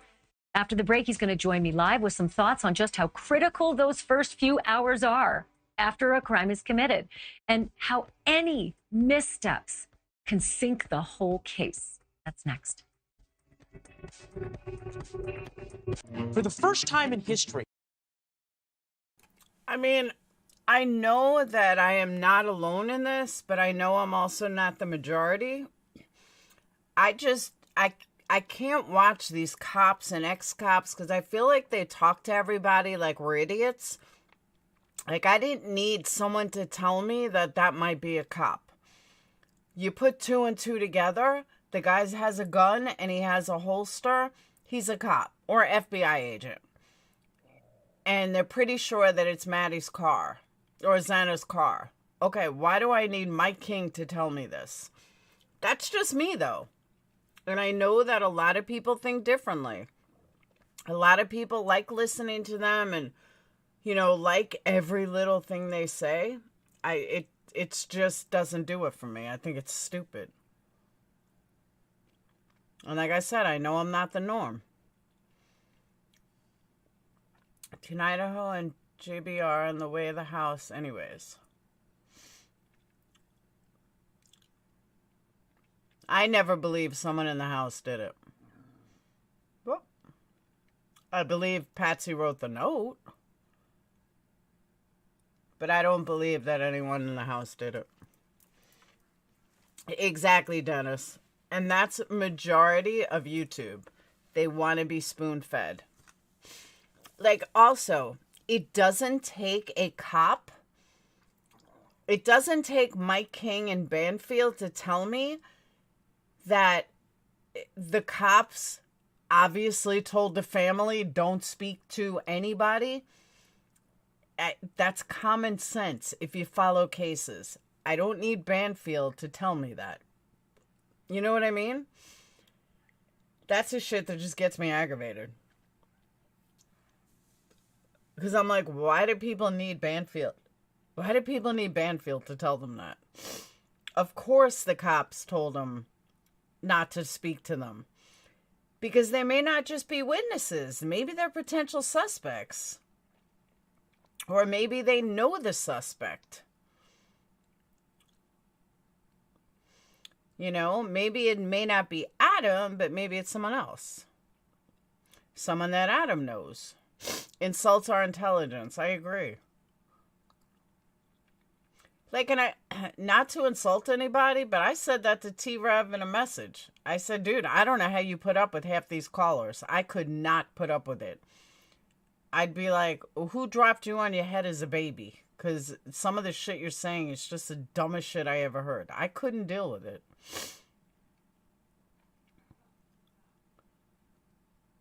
I really couldn't. I would rather have 200 people in here that have a brain than 2,000 and half of them are clueless. I think it is too, Olivia. I really do. Adam's girlfriend. We don't know who Adam's girlfriend is. Who knows? It could be Maddie. Maddie could have been having an affair with what's her name? Maddie could have been having an affair with Adam. We don't know. No, seriously, people come up with the craziest stuff. And they believe the craziest stuff. I did, Pecan. I keep the phone open. Nobody ever calls in. Nobody likes me. Nobody ever wants to call in. I keep it open. They don't call in. I put up a link. They don't come in.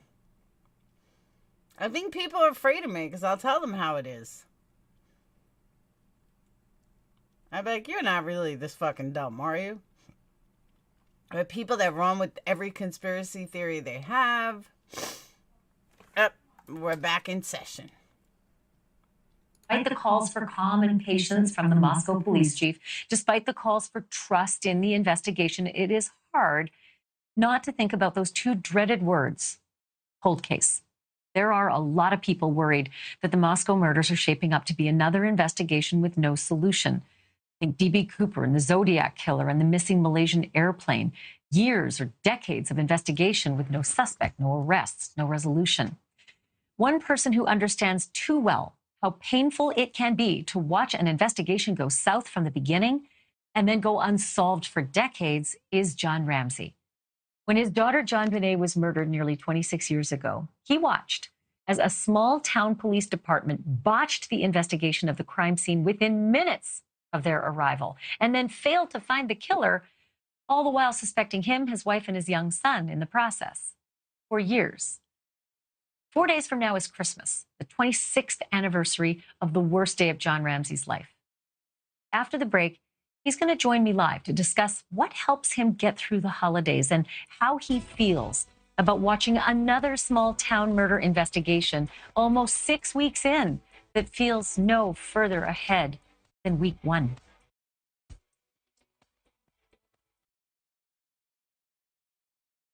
Did she not just take a break? Did we not just come back from a break? Jeez, she took a break every 30 seconds. That's crazy.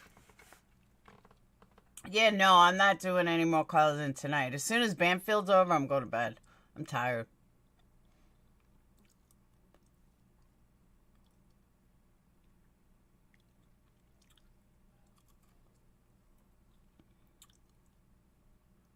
I just can't believe how many commercials she has.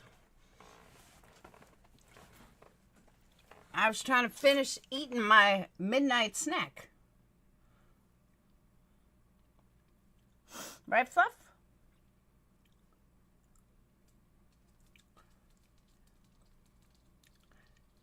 Anyone in storm weather? I heard it's pretty stormy in parts of the Midwest.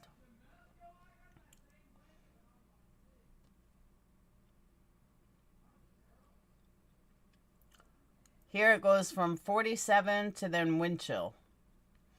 Then 47 wind chill. Hey, East Coast beauty. Watching Banfield.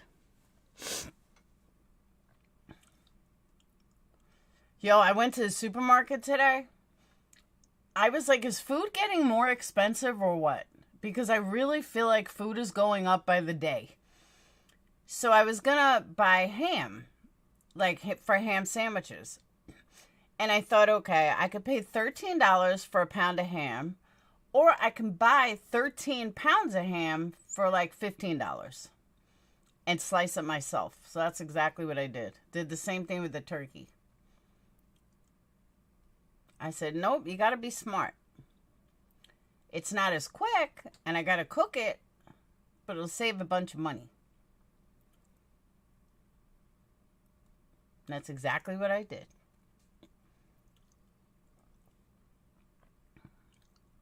I just can't believe how expensive food is. It is fucking crazy. I asked a couple of people. I was like, dude, is food getting more expensive or am I crazy? They're like, no, it's getting more expensive. I said, it feels like it's going up every single week. I did. Ham's usually expensive. Speaking of gas, you guys are going to be so jealous. Because of my Kroger's discount, I legit paid $1.29 for a gallon of gas. It cost me $17 to fill my entire car.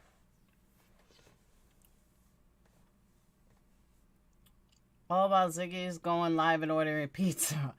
Yeah, honestly, I've never ordered DoorDash in my life. Way too expensive.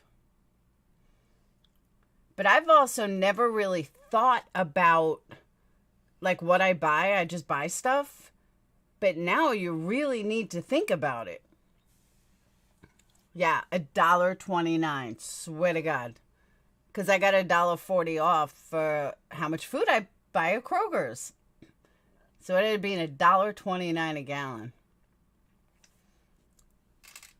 I was like, now that's love. And then that's love.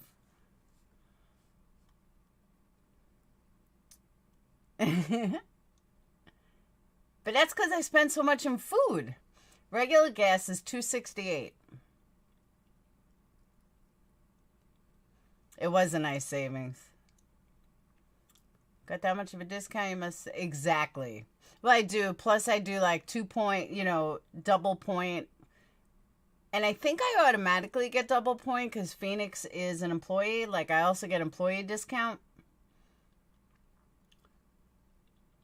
Which is the thing, too. If I didn't get his discount, I mean, every time I go shopping, I save like $20, $30, sometimes $40. I'm telling you, I'm going to start clipping coupons.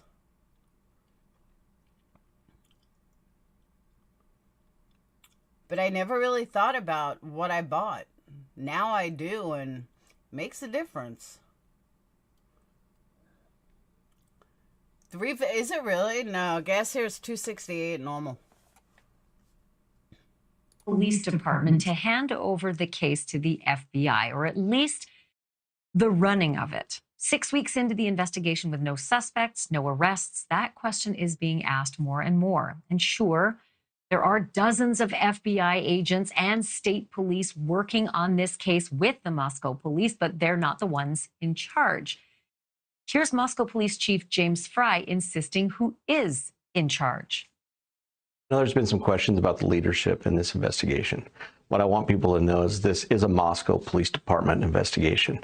We're utilizing the resources of the FBI and the state police, but we pick the investigators. My command team oversees this. We have 94 years of experience between us, and we're going to continue to work this case. We're going to continue to work it to the completion.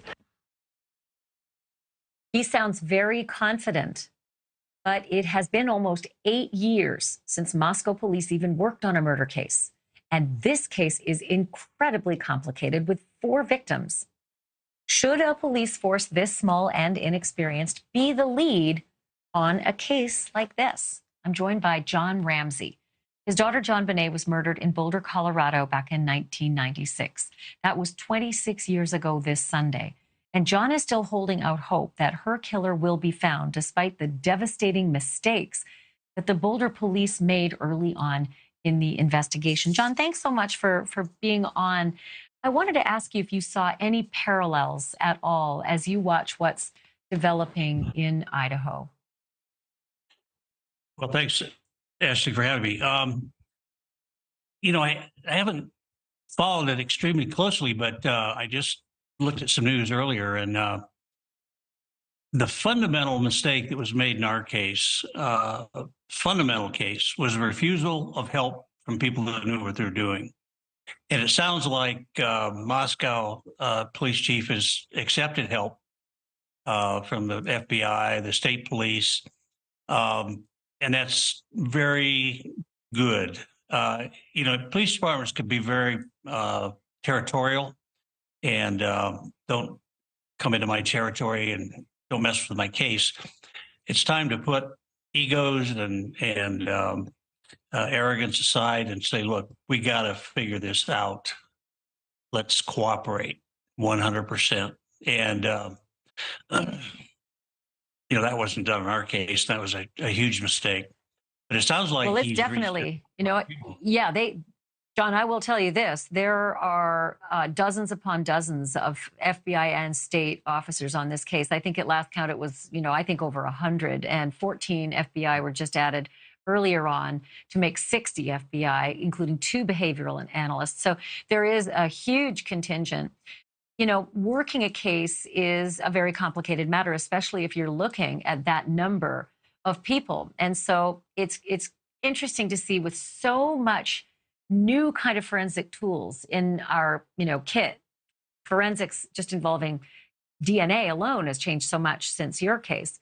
It just is interesting that a guy who's had 4 years experience as a police officer at all is apparently the lead on the case. That to me was a little worrisome. But it's interesting you have that perspective. As long as they're accepting the big help and the extra officers, that makes all the difference. Does it worry you that there's a novice guy who's at the helm? Well, what he is the helm is really the administrator. And as long as he listens and takes advice and doesn't think of himself as knowing it all, then that's good. Somebody's got to be the administrator. That's wild that he's in Moab, where a scene of another double murder took place. And that's, the FBI, what they bring to the table, obviously a lot of resources. They're not really gumshoe detectives per se. They bring a lot of technology, a lot of interviewing techniques, that kind of thing.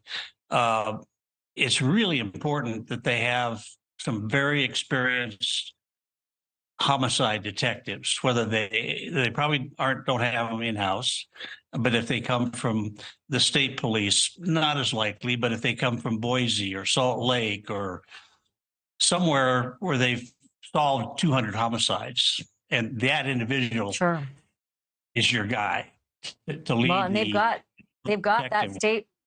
Yeah, they've got that state support. They've got a lot of state investigators on board, and they've been in and out of that house for 38 days. We just saw them yesterday again. I do want to ask you about this. The 2 surviving roommates. Things are very different since 1996. The advent of social media, the cyber sleuthing, the community of people who think that they've solved it and dox people if they think they're guilty. It's tragic, and it's also helpful at the same time. But in this particular case, the 2 surviving roommates, Dylan and Bethany, they have been attacked online endlessly. How could you not have heard? I don't buy it. You're guilty. I mean, it sort of smacks of the stuff that you and your family had to deal with. And it wasn't from online. It was from the police. Well, yeah, the police in our case believe we were the killers, and we just had to figure out which one it was. And so they brought intense pressure on us through releasing false incriminating information. The media jumped on it, and they hoped that one of us would confess and turn the other in. In this case, that's not what's happening. The problem with the internet trolls, or whatever you want to call them, There are not a lot of people out there that are doing that. There's a few handful of people that have nothing better to do in life than spout off and make accusations. The best thing that those two young people can do is just ignore it. It's a very, very small percentage of the community. The hell that you went through, John, you and Patsy and Burke, and God rest her soul, she didn't live to hear that you were cleared from that umbrella of suspicion. That happened 2 years after she died. She had to endure 10 years of it. Could you imagine it with the advent of social media? I mean, this happened to you without social media. Could you imagine your world if there had been social media? Well, I don't know. We had the tabloids, and they jumped on it in full force, and their method of operation is to make stuff up and hope they don't get sued. And that was a bit of a social media, even though they don't have a huge subscriber base. You see it, hundreds of million people see it in the as they're checking out of a supermarket. So I don't know. That's really an interesting question. I don't think social media makes a difference one way or the other. The important thing is that the case remain in people's minds, that it's at the forefront of the police every day, and you don't want to let it die a slow death. You know, I'm thinking ahead that we're 4 days away from Christmas, and I just can't imagine what your last 26 Christmases have been like. How do you and Burke approach the holidays? How do you get through them? I can't imagine that time has really done any healing. Well, you don't ever get over it or heal completely. You're different. Your world's different. Your life's different going forward. And, for several years, we couldn't have Christmas. We just couldn't do it. Couldn't bring ourselves to it. Put up a tree and exchange presents. But then we thought, well, no, we've got to do this for Burke. He was still a child that 9 years old when we lost John Bonet. So that got us, and that was an important thing for us too, that we realized we had other children that needed us now to be stronger than ever. And I've seen parents that just collapsed and go into deep sorrow over the loss of a child, while their other children need them more desperately than ever. And you just got to get yourself up off the floor and push ahead. And one of John Bonet's little friends, actually, sorry, it was Beth's little friends. I lost my oldest daughter, Beth, in a car accident a few years before John Bonet. And at her funeral, her little friend came up to me and said, "Mr. Ramsey, if I died, I would not want my parents to be sad." And I thought, I know that's how Beth would have felt. And that helped me think about it. But no, it's your ability to find joy and happiness is tempered, and it will be really for the rest of your life. It's out of the mouths of babes, I'll tell you. Joe Petito said the same thing about refocusing on the fact that your surviving children need you, and they need you to be a certain way, and they need you to communicate with them. John, Merry Christmas to you and your family. Thank you for speaking with us. It's good to see you again. You look wonderful, and I'm glad that you've got the Christmas decorations behind you. I do. Thank you very much, Ashley. It's nice to be with you. It's great to be with you. John Ramsey joining us live tonight. Still to come, retracing the victim's footsteps and the amazing change in perspective that you get with boots on the ground. We're going to walk that same route that Kaylee and Maddie took the night they were murdered and see what they saw and who might have seen them. That's next. I'm Nicole Burley, and this is News Nation.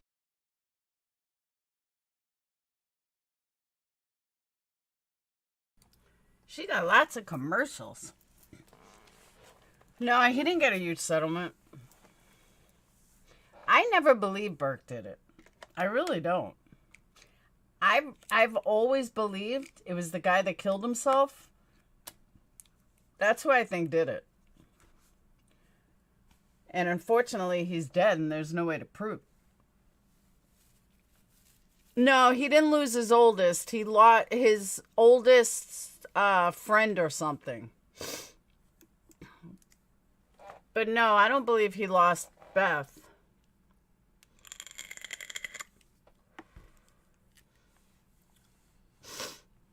Did what a couple of days ago?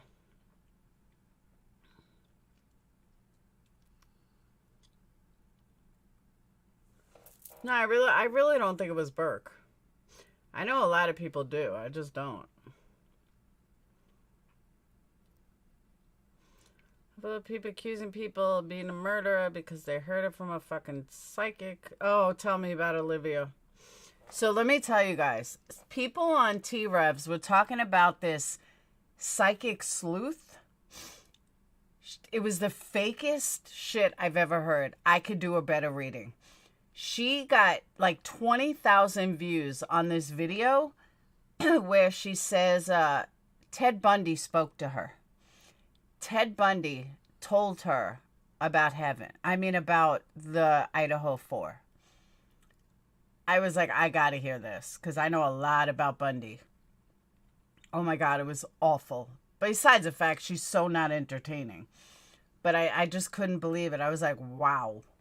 I was like, this is what people like? Horrible.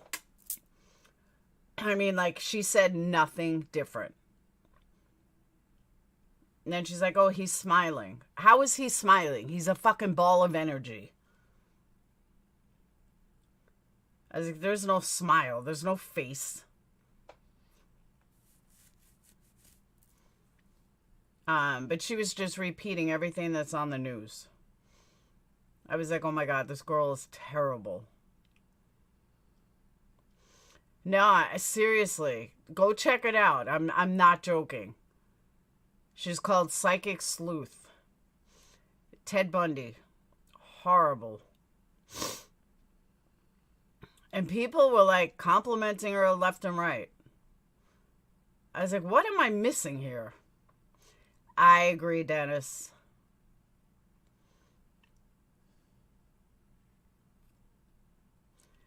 And I'm telling you, I couldn't believe it. I was like, this is what people like. I mean, I thought maybe she would at least be entertaining. But she said nothing that wasn't on the news. I don't think Ted Bundy's watching the news. Sorry. And I literally believe, oh, he did lose Beth. Okay. I didn't realize he lost Beth. I thought Beth was still alive. I'm telling you, now that I have 2 kids driving, it is my biggest fear. My absolute biggest fear.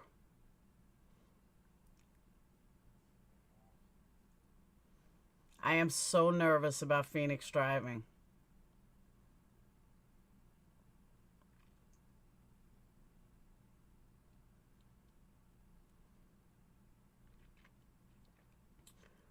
Four years before Jean Bonnet. Okay. Solved cases. There's no question of that. But the best of them can only represent a rumor, a city, or a neighborhood, and often they're somewhat distorted.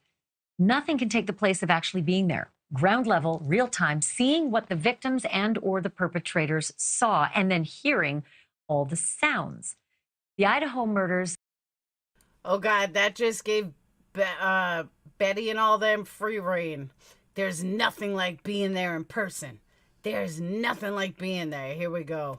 They're going to be like, see, I told you, that's why we're boots on the ground. Well, that gives us a number of vivid examples, including the now infamous grub truck where Kaylee and Maddie spent part of their last night alive. You've likely seen that surveillance video, the night of the murders. But you might be very surprised to see what that truck and the area around it look like from a whole different angle, as if you were actually there. News Nation's Alex Capriello is there, and he joins me now live. Alex, this is an entirely different perspective as I look at that food truck. I thought it was so much bigger. Yeah, I think that's the impression that most people have. We're just trying to piece together the few snippets of information that we have, but it's entirely different when you're able to actually walk the walk. And not only did I stop at that grub truck, the last known spot where they were caught on camera, but I actually traced their steps all the way back to the corner club, walking their exact path from the bar to the food truck where they got in that ride share that night. We're going to show it to you next. Okay, I'm looking forward to it, Alex. Thank you. Come with me and with Alex after the break. You get to take that route and see if you can spot anything out of the ordinary from the ground level. That's next. How many breaks does this bitch take? And people complain about me running ads? She just took a break. Much kid paid the food truck is a really sad moment to why? Why do you say that, Dennis? Because it's the last night? That's me, by the way, pulling pillows off.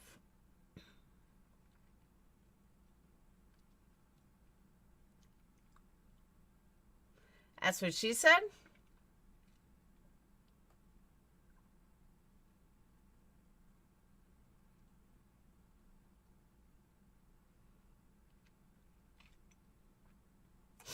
The Coroner Club.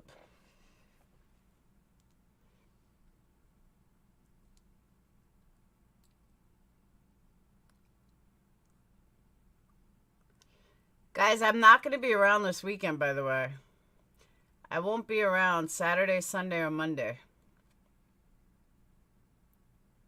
And I know I normally do like a opening Christmas every year, but we're not going to be here. Puppy! I didn't even take a breath that whole segment. I know, it was like 2 seconds. Nobody can afford a truck these days. Oh my God, trucks are like $60,000.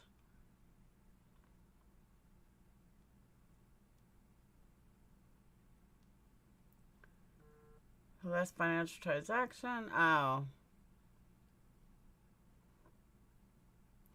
But I'm telling you, Pecan, I am nervous.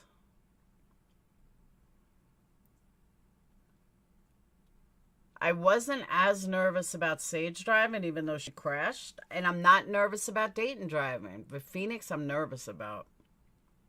And I don't want to wish any bad on him, so I keep trying to put it out of my mind. And just keep remembering, that's how it is when, you know, you start driving. But I just know how he is. I keep telling him, if you're not ready, you're not ready. He's like, I'm ready, I'm ready. Did a 3-point. He's like, what's a 3-point turn? I said, come on, I'll show you. He got it, like, instantly, though. I think I'm just worried because he's very calculated. I mean, he has Asperger's, but he's very, very calculated. And he does everything calculated. And you know, when you're driving, you just have to be aware of everything. Not everything is calculated. Not everything is mathematical. And that's what I think that's what I'm worried about with him. Like, even Sage went driving with him. She's like, he's very tense. I said, I know. That's going to be Dayton, too. But, like, Dayton taught him how to turn. I was like, Dayton, where'd you learn how to turn? He goes, Dad. 10 hours, 23-minute live stream. 340. What's the timestamp? What is it? Her next car payment has entered the chat and disagrees with you? Huh? What if I watch? Oh. No, I would never do car payments. Hell no. Did that once for 5 years. Never again. I buy used cars. I don't drive that much, though. I've been driving Phoenix's new car everywhere.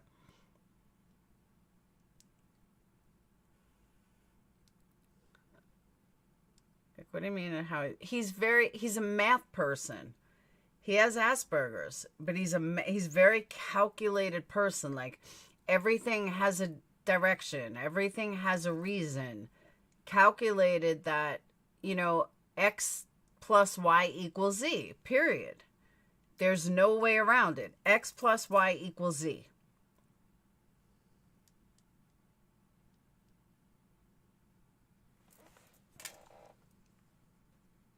the steps of a crime victim, because you never know what you might learn. News Nation correspondent Alex Capriello spent part of his day retracing Kaylee and Maddie's path on the last night of their lives. So tell me what you saw and what that was like, that whole different perspective. Yeah, this is our idea of investigative boots on the ground reporting, right? This is the type of stuff that you can only see when you're actually standing in Moscow, tracing out those steps. Like I mentioned, it ended at the grub truck where we last see them, but it began about a half a mile away from that at the corner bar. We walked the exact path these two ladies took on the last few hours of their lives. Now at the 38-day mark of this investigation, we're taking the final steps and walking the distance that Kaylee Goncalves and Maddie Mogen took during those final hours of their life. We know that at one point they were at Corner Club. This is a pretty normal hotspot, a bar and nightclub for college students at the University of Idaho. They went this way because we know eventually they're going to be at a food truck that's about half a mile down this way. It only takes about 5 to 7 minutes to actually walk. And so that's really our point right now, to show that exact path and that exact distance that they traveled together when they were in that group. One of the next things that we see is video from this surveillance camera that you can see right here. This is at the new St. Andrew College. When you look inside, it's an actual music conservatory, and they actually handed over the video surveillance of Maddie, of Kaylee, and of an unidentified third person. It all came from that video camera right there, and that's when you can hear Kaylee express to Maddie some sense of curiosity, something that she said about a person that we've now identified as Adam. Now, the family, the lawyer for Kaylee Goncalves, said they think they know who that Adam person is, but they don't believe he's connected to the case. Take a look.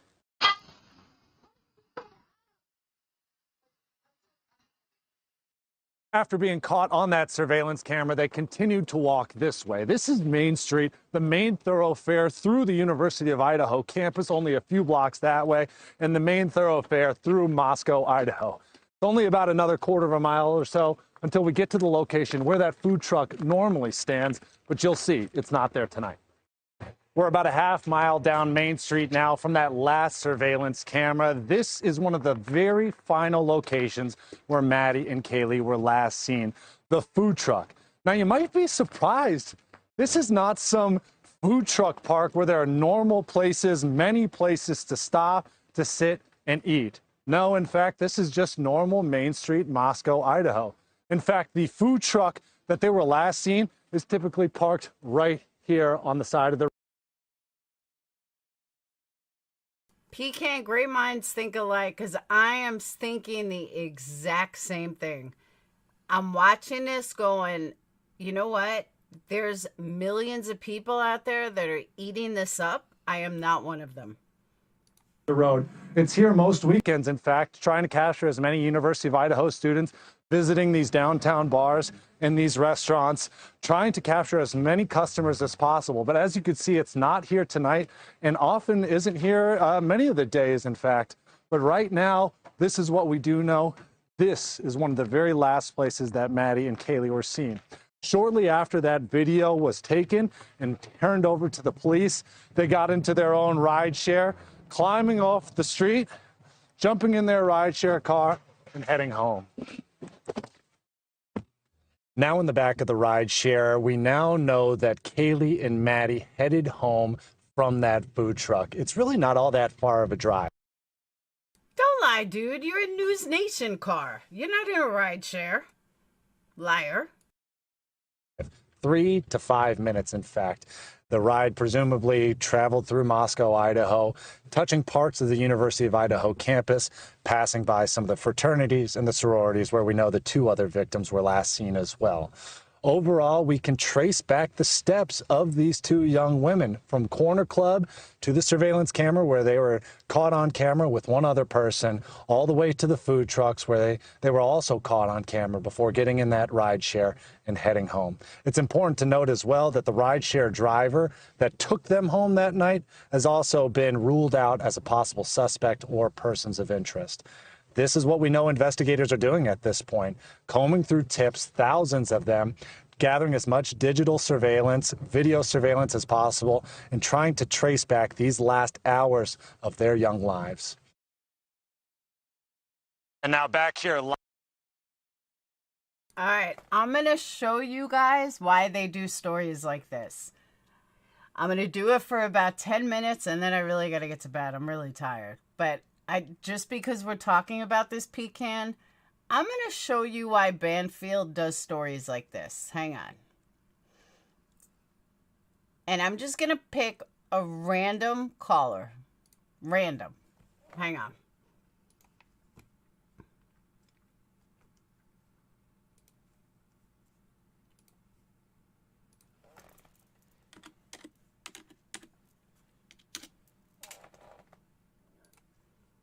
Okay, random caller.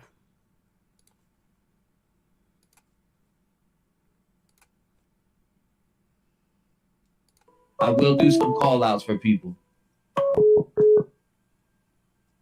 Call from Dawn. Dawn, what's up, man? You're on the clock. What's going on? Hey, I'm doing all right. Yes, Calling sir. from Canada. Shout out to you in Canada, man. Thanks. It's cold here. It's cold. Hey, I'm going with Jack D. Okay. Jack D. He had the motive, means, opportunity, and we all know the reasons for murder are usually greed, sex, or revenge. But Kaylee had everything going for her: new job, a new vehicle, leaving him behind, and I think it might have been too much for him. And I'm hoping that whoever the killer is left blood droplets, DNA behind. Because that way there's no way Jack can explain why his blood is there. Or you could blow up a bomb behind them, and they got their headphones on and they're playing the game. He could have snuck out, did the deed, come back, and they wouldn't even known he was gone. I don't know. Something. I guess we're all trying to figure it out, right? Right, exactly. No, I agree. There are some things I've pointed out that he says, and something I noticed that may not quite add up. So Quinn says he was nowhere near the house at the time of the crime. And he's put out this Snapchat that has allegedly a geolocation showing he was in Boise on November 13th at 2:46 a.m. Then he does another tweet where he shows this image. I don't know what he's talking about before this. You're going to see a lot of that. Not important. What's important is what comes next. That's my car. People trying to tear my character down because of how I appear to them. He then goes on to explain, I go to school here at Boise State. I have been asked to go, but never had time or money to go up. I would need to via bus or plane because my car wouldn't make it. I don't have a job, just a full-time student, so I never had the money to buy a ticket up there. Now, what he's referencing is going to Moscow, I guess. Angle, or almost the straight-on shot when she initially opens the door. I might have seen it. I've seen so many videos. And it's like, what you guys, if you guys have earphones, you could hear it a little bit better. hold on, let's hear that back again. You know what I'm saying? I think he slipped back into town. Jack D did this deed and split. Him and Adam went back down to his dad's house, man. That's what I personally think. So, you know what I'm saying? I don't know. That's why they got the whole Elantra thing going on. But I don't think that car that they found in Eugene, Oregon, has. They want to make sure they have a solid case because we have cases like Casey Anthony who got off, and all these people who got away with things on technicalities and stuff. So that's something to consider. And then the other thing I was going to say, now again, I'm kind of reaching with this one, but it's something to think about. I noticed everybody's talking about the fraternity guys from Ethan's fraternity, but they're not really talking about the fraternity ties to Jack D, because he has fraternity friends or brothers as well. Right.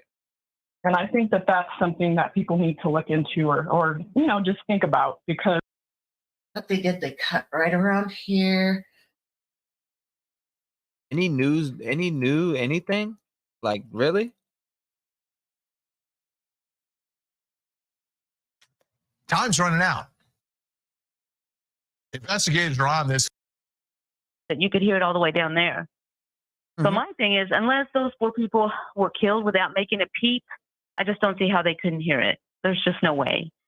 I think that maybe she had, she let somebody in or something. There was something that was. We're talking 10 hours of this, people. 10 hours every day of those callers. That is why Banfield did what she did tonight. And there you have it. And I don't know how T-Rev does it. I could not do it. I absolutely could not do it. I'd be like, oh my God, stop. Just stop. But that's why nobody calls into my show, because I'll tell them the truth. But if I was a guy, they would love it. If I was a guy, nobody would care. But because I'm a girl, oh, she's a bitch. You don't want to go there. It's crazy. Crazy. So, but my ass is off to bed. I got to be up at 7 in the morning because we have to get the tires done, and Firestone is not going to have time. And I'm like, I'll be here at 7 in the morning, please, please. I was like, we're going away and I need tires. So he said, all right, if you get here at 7, I could squeeze you in. I said, all right. He's like, but you got to drop it off. I said, that's fine. So, the same exact people that are in the big... Exactly, Pecan. Exactly. But that's what I'm saying. Like, every day, it's the same callers. And it's like, wow. Just wow. They're the same conspiracy callers from Kylie Rodney. Like, it's crazy. 7 a.m. Good thing I'm not off to the Firestone now. Firestone's a tire dealer. We'd all be in jail because some stranger on the internet has a... I'm telling you, Olivia. And, and I've said to Patreons, I am so glad I have intelligent people, because I would much rather have No, Crystal. I would much rather have intelligent people than, 2,000 idiots. You got to react when driving. It's not always about thinking, you mean. Oh, you mean for Phoenix? Exactly. See, Capone, do you drive? Because I'm very, very nervous about him driving. And everyone, my mom's like, you'll get over it. You'll get over it. I'm like, I'm just nervous. I'm scared. I'm afraid he's going to panic or he'll lock up or something. And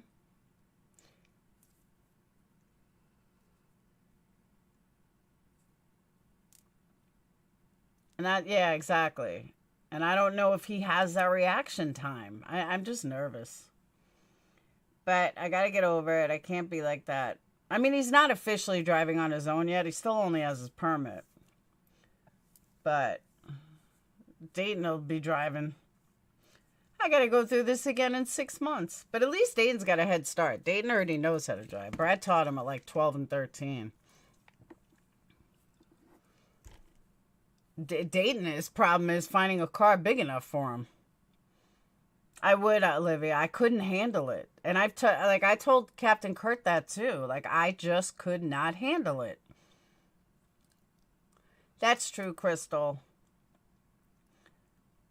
I don't know, like my mom's gone 75 years. She's never had a panic situation while driving. She's slammed on her brakes once or twice, but she's never like been in an accident or anything. So I would, Olivia. I totally would. Like Sage is more relaxed because she's already had her big accident.